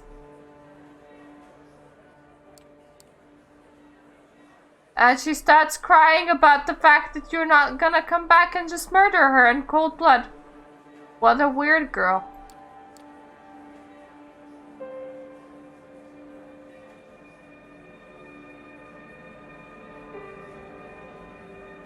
And she's not my type. So how did it go? I tried, but she's not... Nope, that's not what I like. I couldn't do it. I couldn't stand the smell or the taste. Curious, I consider Jolie's blood to have one of the most exquisite and unique bouquets in the city. Trust me, I have refined taste. Oh well. But first you don't succeed. Perhaps you need another change of pace. Time for the next stop. Training wheels off this time. Gregory, Flushing Meadows, please. Can't I just taste Gregory, actually? Would it be that bad if I tasted Gregory? Gregory, come here. Are you from Jersey? Jersey moist might just be my thing. Why Flushing Meadows? Other than the fact that Unisphere is beautiful at this time of night, it's a great hunting ground on which to try out some of the talents of the blood. We all have our talents. Some of them come from legacy we inherit from our sire. Others can be learned with experience. I can sway people or make them fear me. I see more of the world in greater detail than some kindred. I can will my body to move with unparalleled precision and grace. And more. That's a great way of saying I know how to walk. Do you mean like the sheriff that apparently walks with his hips moving? All of these skills make me who I am. They also help me hunt. I know how to wiggle my hips like my hips don't lie. Okay, what are mine? Time will tell. You need to discover them yourself. When we arrive, experiment. Give different things a try. Follow the instinct and intuition. It will guide the blood. Always keep the masquerade in mind, however. It's all fine if you can disappear in plain sight or command animals with your mind, but save those overt talents for the right place and time. It would help if I knew that I had those.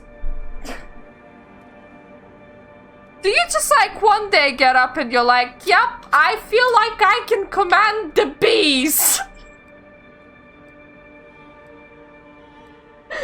Come here, the bees. Buzz.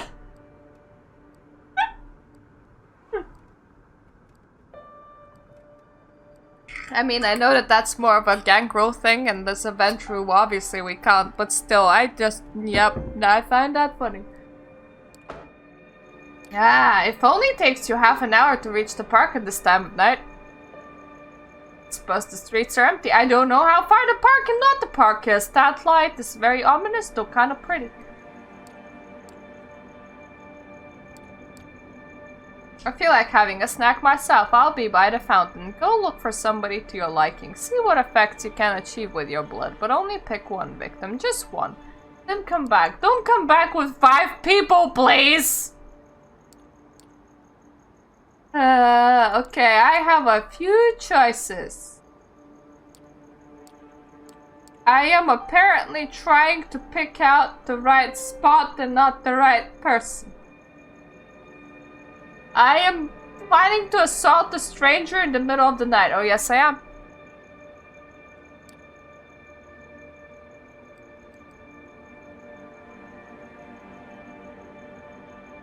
You know what? Let's search for a victim around the park. I'll pass 2 soccer fields in the circle around where the Fountain of the Planets once owed visitors with its spectacle before coming across whatever I just came across. A woman, a small duffel bag on her arm, is making her way through the park in a hurry. She doesn't seem to have noticed you yet. Lie in wait and then overpower her. That's a good idea. Instead, the woman notices you ahead of time and skirts around you. You start following her and she switches from a hurried walk into a nervous trot. You think you feel a stir within your body, the blood giving you some extra speed, just a bit of an edge to reach the woman. all else goes out of focus, the hunt takes the central stage. Her footing strikes your face as a result of a sloppy but still effective roundhouse kick. Help! This woman screams as she just kicked a completely random stranger in the face that wasn't doing a single thing to her at the moment. Not enough to deter you, apparently. I just take a kick and I just keep on going, man. Keep on going. Not now! A base instinct takes over. She is your quarry. You will feed on her. You will. Your hand lands on her mouth. She struggles, elbows you in the stomach, stomps on your foot, bites you. Ooh, bites my palm. Kinky. You return the favor. Your fangs pierce her shoulder. Shoulder! Shoulder! I'm sorry. That's not very squishy.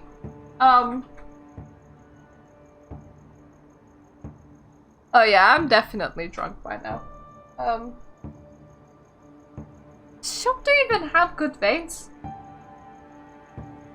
That must be really hard. Jesus. The duffel bag hits the ground. She moans into your... Ooh, she moans into my hand. That's awkward. Bliss. Footsteps. You let go of her. She drops to the ground, barely conscious. A hooded man is looking menacingly at you. What do you think you're doing? Barging in on my turf like this, Lick? I'm sorry, do you live here? I love beer. Can I just call you I love beer? What kind of slur is that? Don't be cute with me, I know who you are. Shove you that masquerade bullshit up your ass. Better tell me what you're with before my pose shows up and we beat it out of you. I'm here with Sophie. Doesn't ring a bell, sounds fancy though. He licks his lips. I'm sorry, what? He licks his lips, exposing his fangs while looking at you. Let me just try that. If you just flick your lips normally, you don't expose anything. So, first you detract your lips. This is awkward. This is awkward. I mean, okay, they are bigger. Nope, my lips don't go that.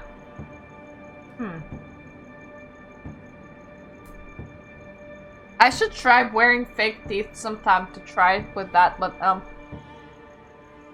maybe. Okay, maybe. Maybe that scenario is a thing. Fair enough. I wonder what would Callaghan do to you if I brought you in, huh? Break your shins? Leave you out to be kissed by the sun? Oh, concrete shoes maybe. It's old school like that. Help!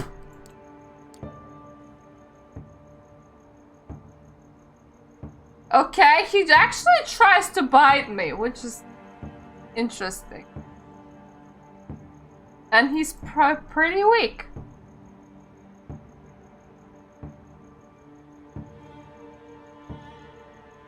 And his chest just got pierced by wood. By our driver, who's human. That's pretty embarrassing.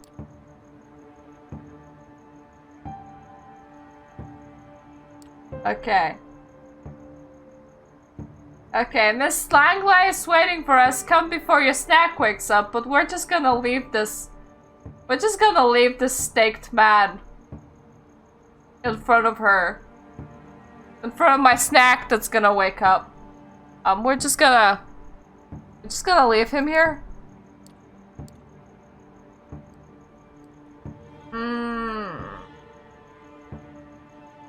Thanks for the help.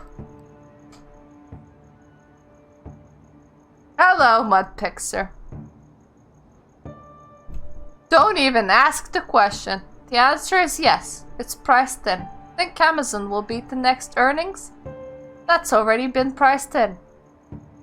You work at the drive-thru for Mickey D's and found out that the burgers are made of human meat?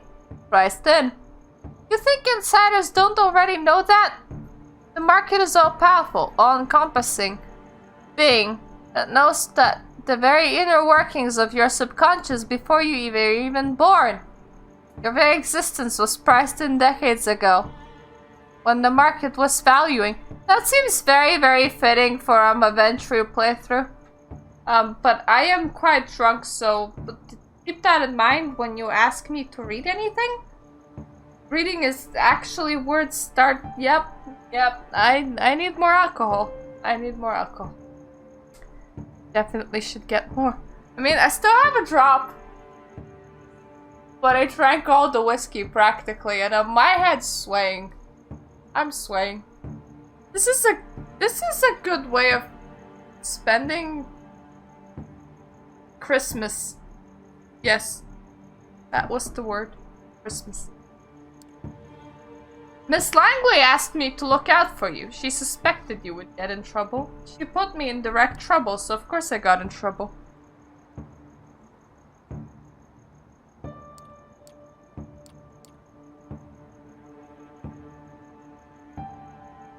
Okay. Sophie's feeding.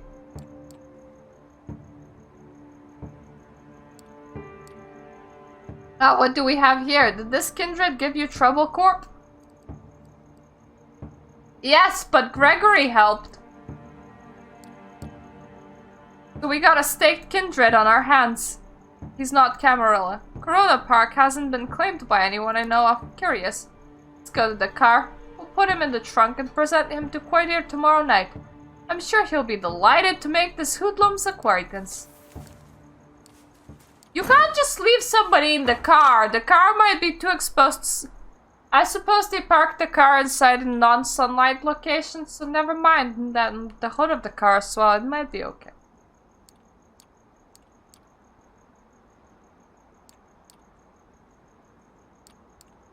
I will pick you up tomorrow night. Like, that is all that we did tonight. We just hunted. Now I'm gonna couch potato again, apparently. I have some business to attend to at the Elysium, and I expect you to accompany me. Plus, our friend in the back needs to be properly introduced to Quadir and the Prince. I'm sure he'll have some interesting things to say to the court.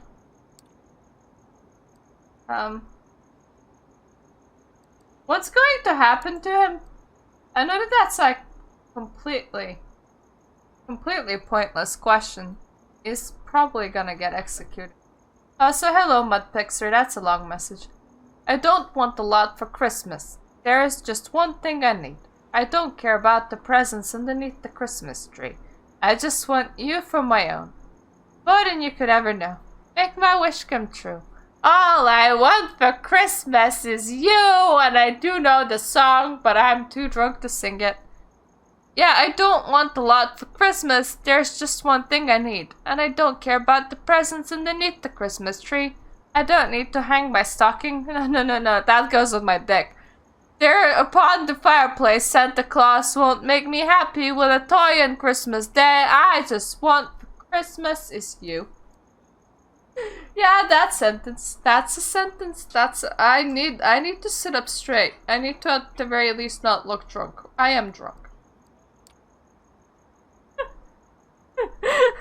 The usual, I imagine. Interrogation by Quadir, probably in the basement of the gallery. A quick trial with the prince in attendance if she's there tomorrow night. Otherwise, it's just a quick trial with Quadir in attendance. Swift execution is the verdict. How do you keep the paintings okay? Doesn't the blood just go places?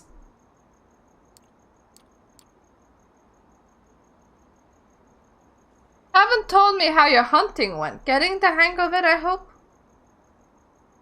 It will take some time getting used to. It doesn't come naturally. It will with time. You need to think about it less. Hunting is the one scenario in which you do well to trust your instincts. In moderation, of course. If you trust your instincts too much, you just start peeing on rose bushes. And it's very awkward when people are peeing blood on rose bushes. It just doesn't look correct.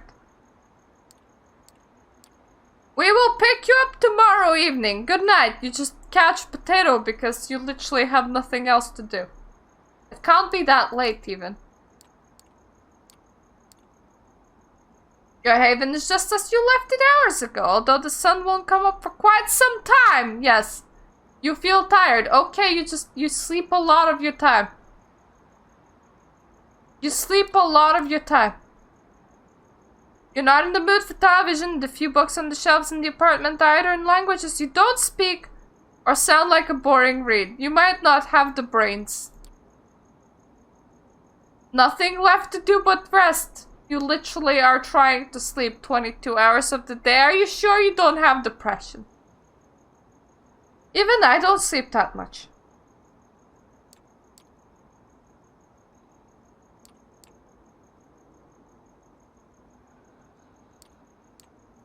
You have a lot of questions and no answers. Close your eyes. And apparently immediately you find nothing. I have so many questions about that.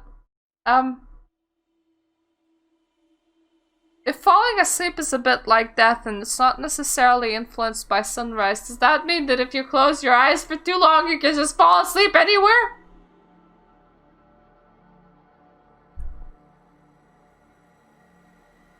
I legitimately need to know.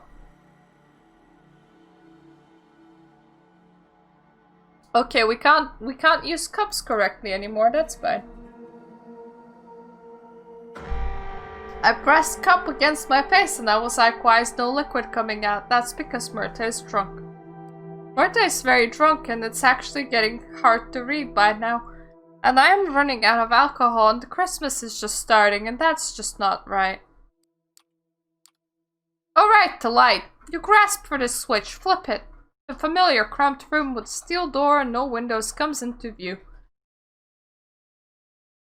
Oh good. I don't want to go out and get alcohol, you go out and get me alcohol. Whoa. Sway.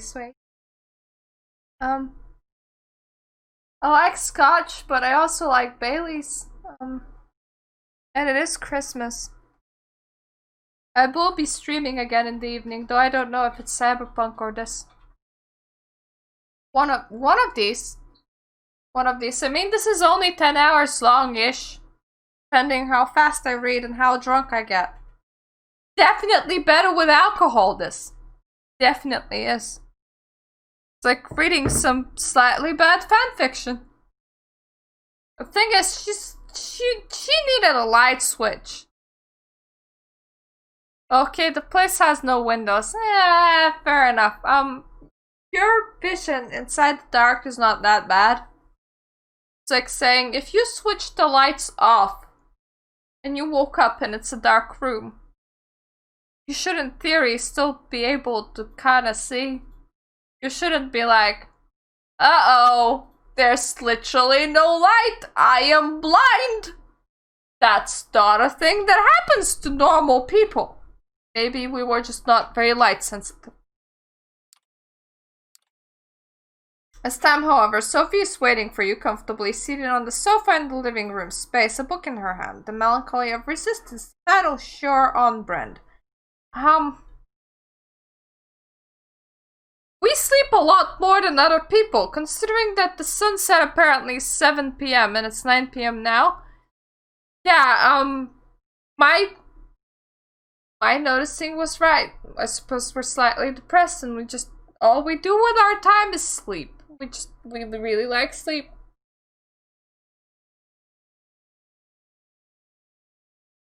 Which is once again, I'm not even that bad. Good evening, Corp. Good evening, Sophie. Why would I ask how did she get inside? This is literally her apartment. Of course she has spare keys. I hope you rested well. Tonight will be quite eventful, I think. Come, we have an appointment. I received word Elysium will be called again tonight on account of your unruly friend from Corona Park. Ha! Corona Park.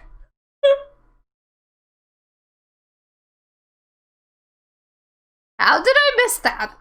How did I miss the fact that the park is called Corona? God damn it, this thing came out in what, 2019? Nobody goes there anymore, indeed. This should be a great opportunity for you to mingle.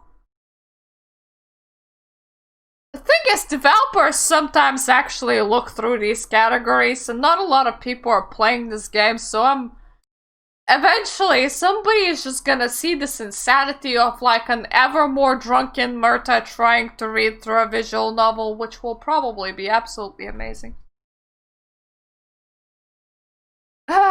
Gregory gives you a slight nod and a small smile while opening the door for Sophie.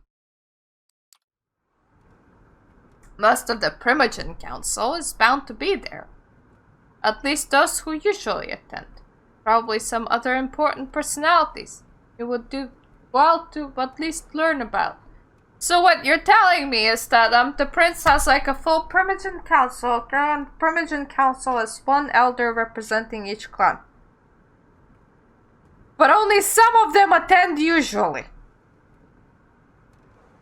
Camarilla doesn't actually have that much clans, it's like 6 or 7, so what, like 2 people normally show up and 5 don't? That's quite the council. It's like you get assigned, you like get given a seat because you're like 500 years old. And you're just like, you know what, I ain't even bothering.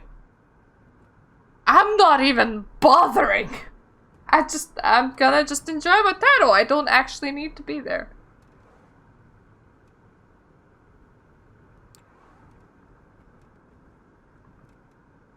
How should I carry myself when inside? That is a very loaded question and I don't actually understand what it means. Do you mean how do you walk? Do you mean how do you talk? Do you mean who do you talk? You never told me if there's any savior or via kind of rules should I respect when talking to other vampires. Knowing that you're among your superiors is probably the most important. In our society, status comes with age. Pardon my sincerity, but you're insignificant. Not even associating with me can make that fact that you've been a kindred for barely a few nights be forgotten, so know your place. Stay out of your superior's business and show the utmost respect. Yep, that seems reasonable. Thank the prince for sparing you, and maybe having friendly chat with Quadir publicly might show you a gratefulness for being part of the Camarilla now. I would suggest you make it sincere. At any rate, you should behave yourself tonight. Remember what I told about reflecting on me as your patron. I have a reputation to uphold in the court. Do not tarnish it. So, like, speak to nobody but the bloody driver, and... I mean, she's the sheriff, but at the same time, he's the driver.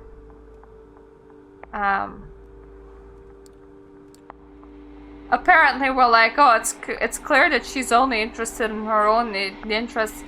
Duh! The first night you spent with the lady, she told you that she hasn't had friends in years. What did you think? And this room again, which is completely empty. And I just noticed that there's like an easel right in front of our nose, and that just seems like very inappropriate for an art gallery. Because nobody actually paints paintings in the art gallery, okay? You bring painted paintings to the art gallery. I don't do art galleries, and even I know this game. Welcome, Sophie. Corp. Did I get that right? Good evening to both of you. I understand there is somebody else you wish to present to the court tonight? Yes, Prince, there will be joining us shortly when my assistant gets them out of the back of my car. This better be worth the prince's time, Langley. Stop dragging us. Literally nobody's to execute. Forgive the sheriff's harshness. He's in particularly foul mood tonight. He didn't get to feed. And I interrupted his polo session, probably. Something to do with corpse begetter eluding his grasp, I believe.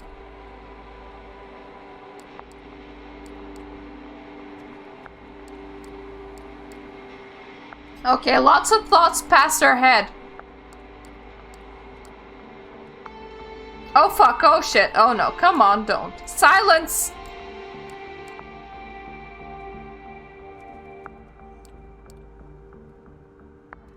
Okay. He did go easy on us. He's now being like super intimidating on this dude. No, please, don't hurt me, man, don't. You and me are gonna have a nice little talk downstairs at the prince's discretion. Please go ahead, my sheriff. You heard the prince. Get up, let's go. He doesn't wait for confirmation. He just grabs the man and drags him kicking and screaming out of the room. That must be quite the sight. Too bad that we can't actually see it because it's a visual novel. And they didn't bother to animate more than one portrait per person. Apparently you don't need to do that if you're taking a big IP, so I suppose make like a D&D game, but just like do one portrait per person. It's fine, we just don't respect tabletops these days. Sophie looks somewhat bored of the whole affair. Her eyes wandering from art piece to art piece, wondering why they haven't changed in the past 2 days. What happens now? It will be at least some minutes before Quadir gets information he seeks out of the stug. Why not mingle some? Excuse me. The thing is, like, we're speaking very nonchalantly to literally the prince of the city. But like, what happens now, prince of the city? You know, like the top-rated kindred. When the person that is the patron does like, don't speak to anybody important. You're not that important. Well, at least we're getting free blood in here.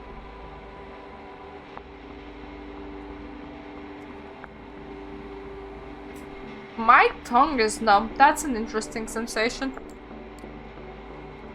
And they're speaking casually to somebody.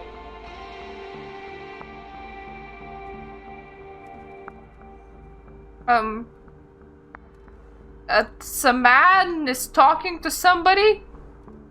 Somebody's staring at me. It's the plain-looking man. Yeah, let's confront the man looking at us. Definitely let's not talk to the prince. That's like the highest authority. Let's not do that.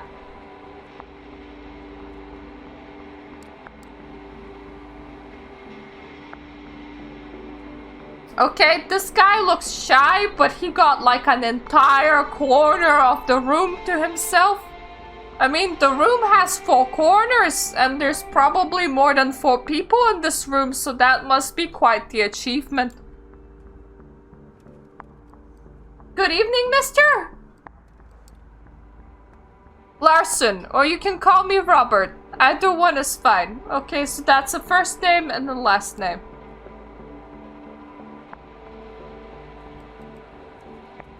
What's your role in this court, mister?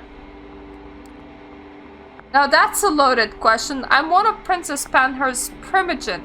I'm here on business, in case the prince requires my insight. Usually it's so that she can hear me out before ignoring me. Not sure if you were paying attention the other night, but when the prince mentioned diverging opinions on whether he should be executed or not, that was me. I was the diverging opinion. Well, thanks! Thank you for not wanting to outright instantly kill me. That's very nice. And I still thumbs up this character's haircut even though her thoughts are a bit stupid. Yeah, that's usually how it goes. Listen, I don't want to be rude, and I appreciate you reaching out, but word of advice, stay away from me. Many vampires in this sect regard my position as primogen to be some kind of joke, you know. You talk to me, they'll notice, and they'll hold it against... Are you the Malkavian? Are you the Malkavian? Enjoy your night. Yeah, let's talk with the man with the glasses, which I bet is the Tremere. Thomas Arturo, definitely the Tremere. I mean, it's not the glasses. It's not the glasses, it's the fact that he wrapped his whole neck inside one big handkerchief that matches with the one on his suit. That is the weird bit, okay? The glasses are just extra. This guy looks like he's about to pull a rabbit out of his non-existent hat. Is that your name? No shit! I assumed you would like to know. I know you by name only, of course, Corp. Embraced just a few nights ago, huh? Well, well, well, how undeath treating you? I'm coping. Oh, I'm sure it does, sure does. Good thing we have an eternity to make the best of it, right? I'm sorry, got a bit distracted by cleaning my own glasses that are tinted. So, like, I don't even... I actually kind of need my glasses. I bet he doesn't. Unless that's prescription eyeshadows. I'm sorry, I'm drunk. Prescription eyeshadows? I meant to say prescription sunglasses. I think that it's sunglasses anyway. I think that it's sunglasses. It could be not.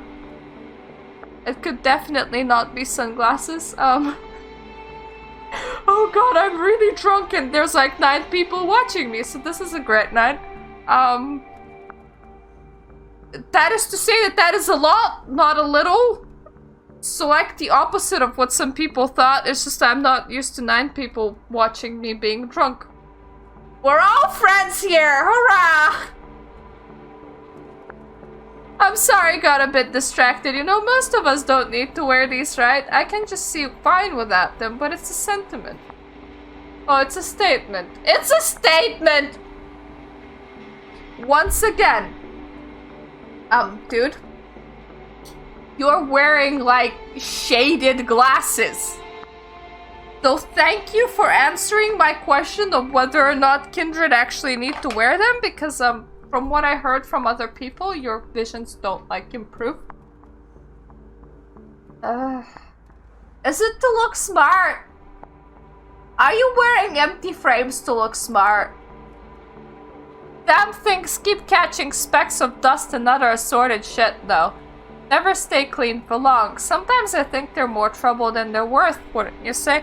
I don't know, dude. I don't even wear mine that often, but they are actually pretty good at not catching dirt. Maybe you're just not buying the quality ones. Have you thought about the fact that you're purchasing shit quality glasses, sir? Oh. Oh god, the answers. You like it when things are clean?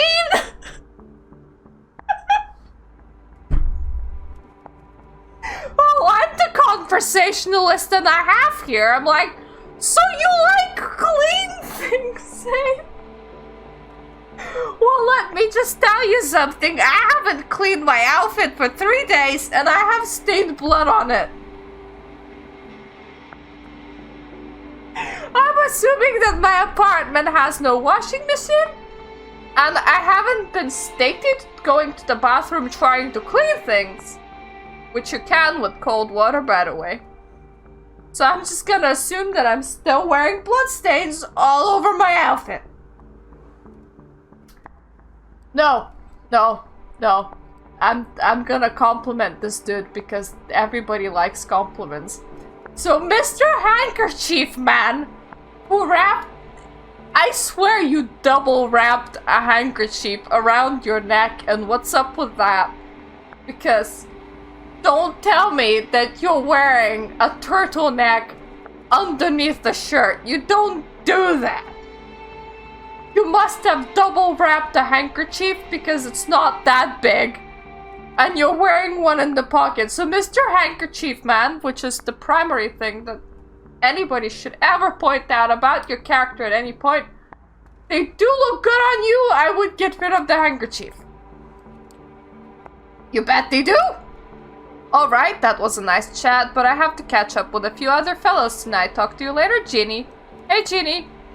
He doesn't even give you a chance to say goodbye. He's already off grabbing 2 glasses of Court Sherridge's tray and handing one of them to mustachioed man nearby.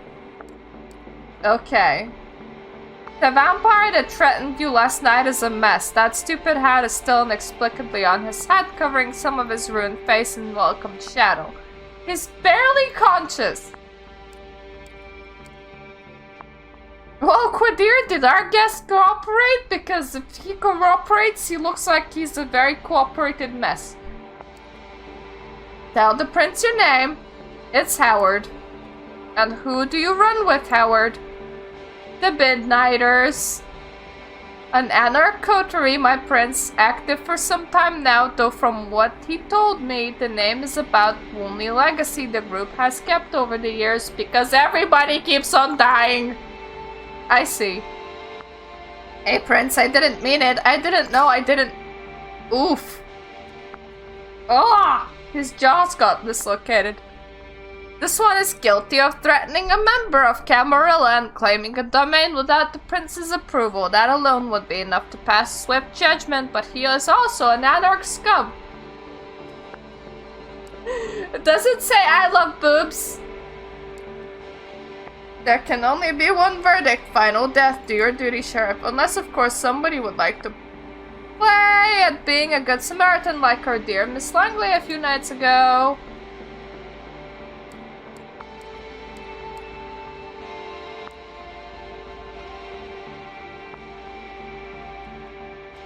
Okay, let's be the mini genie. Howard, I'm gonna try to dominate you and order you to stop. Stop!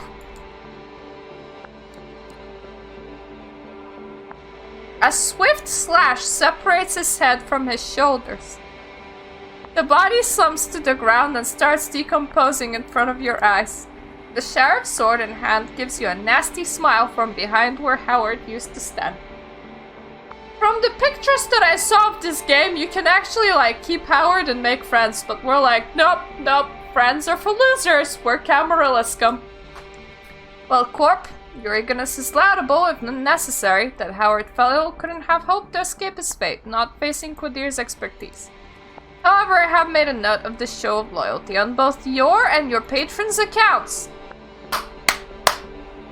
We're supporting our Torridor patron. Yes. I would like to thank Miss Langley for bringing the anarch thug to my and Quadir's attention. I assume all have found verdict satisfactory.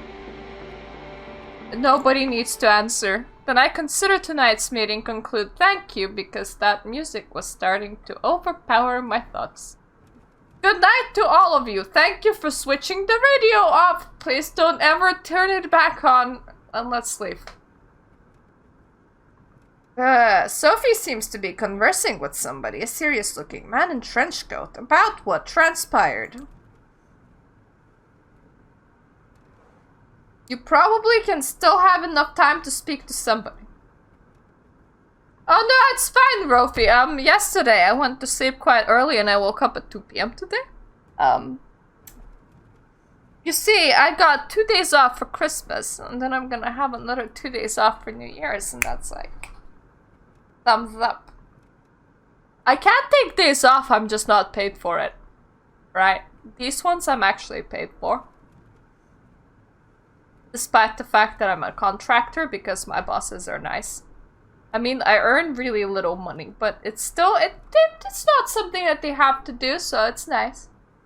Both Larson and Arthur seems to have stayed around too. One is still moping around, the other chatting with the remaining attendants as if nothing happened this time.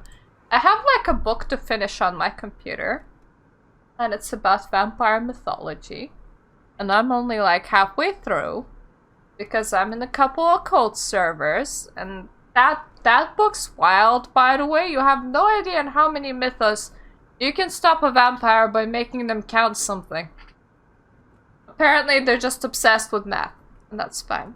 And I still have like a book on numerology in my chest, and that's probably what I should do at some point. Because I mean, it's a physical book that I actually paid money for, so it would do to actually read it, and that's like the only physical book that I have left that I haven't read. Outside of the one that says how the world thinks, and that's just like about philosophy in general. So yeah, I'm drunk, and I have a lot of books, and that's how my Christmas is going. And I don't have to work, so I'm not that worried. Let's talk to Quadir before he leaves, because our Our patron told us to do so, so that's a good idea. If we bothered Thomas, he said don't bother me, so I'm gonna assume that he's Malkavian. And if Robert Larson didn't seem very enthused about us annoying him, but from appearance I am like 100% he is a Tremere. I mean, who the hell would wear that many handkerchief on their neck? It's not even the glasses. Sheriff's mood seems to have improved. He just likes executions. So you decide you won't get a better shot at saying your piece. Just sheathing his sword as you approach him. What is it, Corp? I wanted to thank you for bringing me here. Thank you for bringing me to my execution. Oh yeah, I wanted to thank you for bringing me in one piece and giving me a chance. Not for, like, trying to arrange my execution. That's not what I'm thanking you for. An emotion creeps onto Quadir's face. Is that gratitude? It was trying on my nerves, and you're still far and away from proving that it was the right thing to do, so don't think that a few kind words will let you off the hook. So I have to admit, I was as surprised as the prince when you jumped at the opportunity to stop that Arnok from escaping. I was sure Valerie would beat you to it. If there's nothing else, I'll be taking my leave.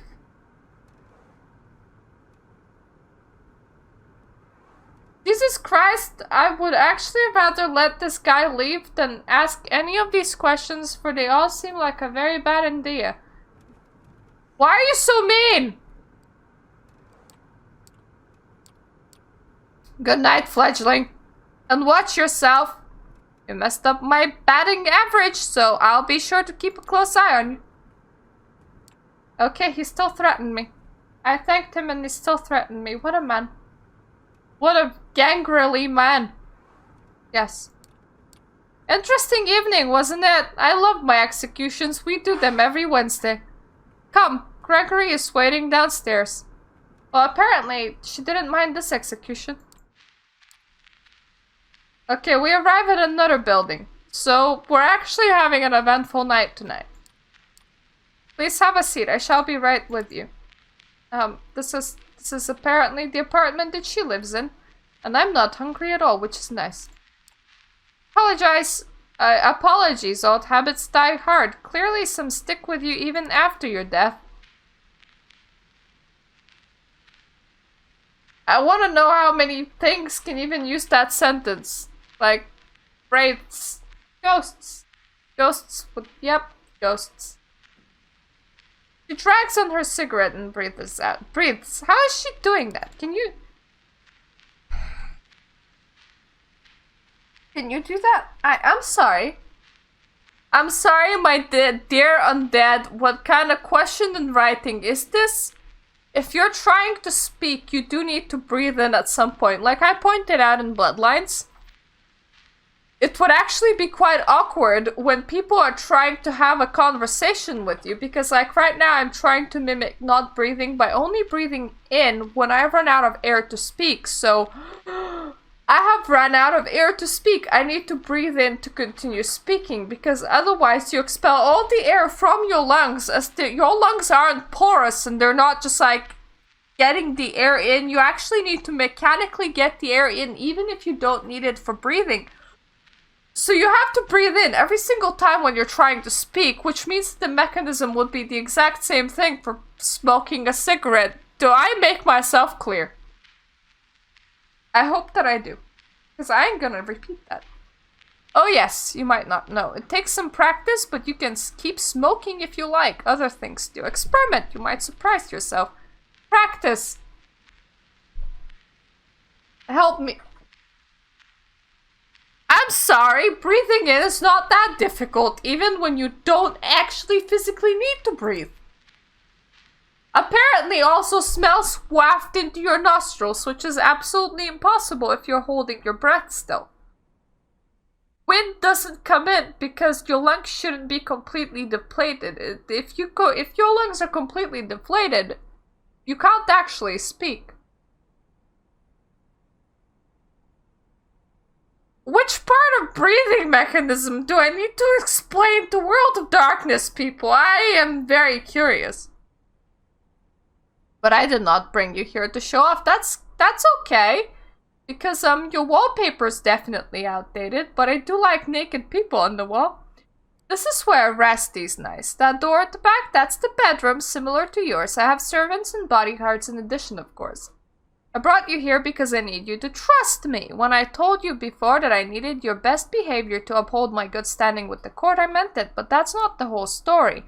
I have your interests in mind too. That's why I've given you your own haven, why I'm trying to teach you how to navigate this new reality. I mean, I could have told you that you're sleeping in the trash pile outside my room, but you need to trust me or else this won't work. Can I have new clothes, please, or a washing machine? That would help.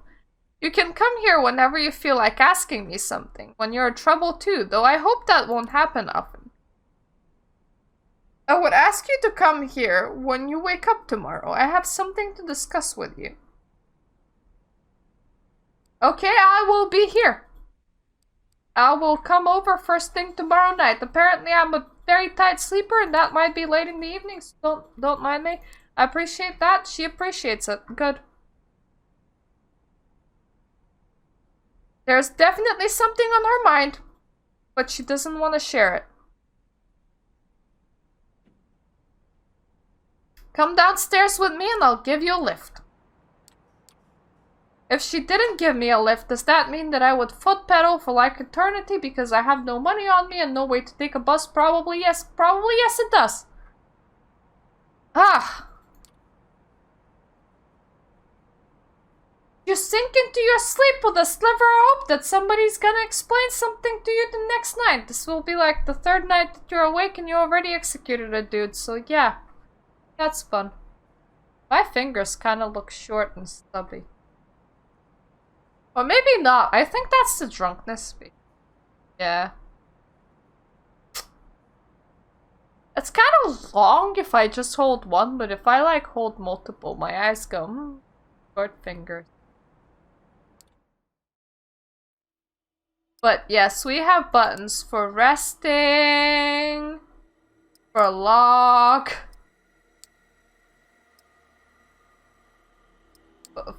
for special things. But I am gonna be stopping our playthrough here for tonight. I'm totally gonna actually complete it at some point. That was the idea to begin with. I kind of wanted to do 2 hours of it, like, recently anyway. Because you can, like, buy the icons for the clans in the point shop. Like, for all the clans. And I kind of wanted to do that, and then Steam was like, no, you have less than 2 hours on this game. And I was like, screw you, Steam. Screw you. But anyways, I'm kind of drunk. If I feel up to actually exciting game, we might play Cyberpunk tomorrow, or we might make it as Christmas special to just continue reading the visual novel with Mirta over here. I do kind of, I like reading, I don't mind reading visual novels, but I don't find this one to be particularly well written. It's not the worst one, okay? I had a dating visual novel. I think it was called Roommates. I have quite a few dating visual novels, okay, because I don't actually like mind them, but the character was such a flat stick. It's Bella from Twilight level of flat, except she's an annoying frat girl at the same time. And that was so hard. Okay, you read Roommates, so you know what I'm speaking of. That was so hard. I was like, this is like the worst. The main character is so bad that this is definitely like hard to read. She's not that bad, okay? She's a bit silly, but we've seen people be a bit silly in other games as well. So I even find her reading her thoughts from time to time now that she's getting used to Vampire Light. She's not like the worst. Yeah. I know what you mean. I'm all for dating visual novels normally. There's also a lot of other vampire visual novels from Vampire the Masquerade. It's just that Rophe gifted me this one. Because it was an humble bundle. I normally don't own them. I might actually own them later on just so that we can do playthroughs of them on this channel.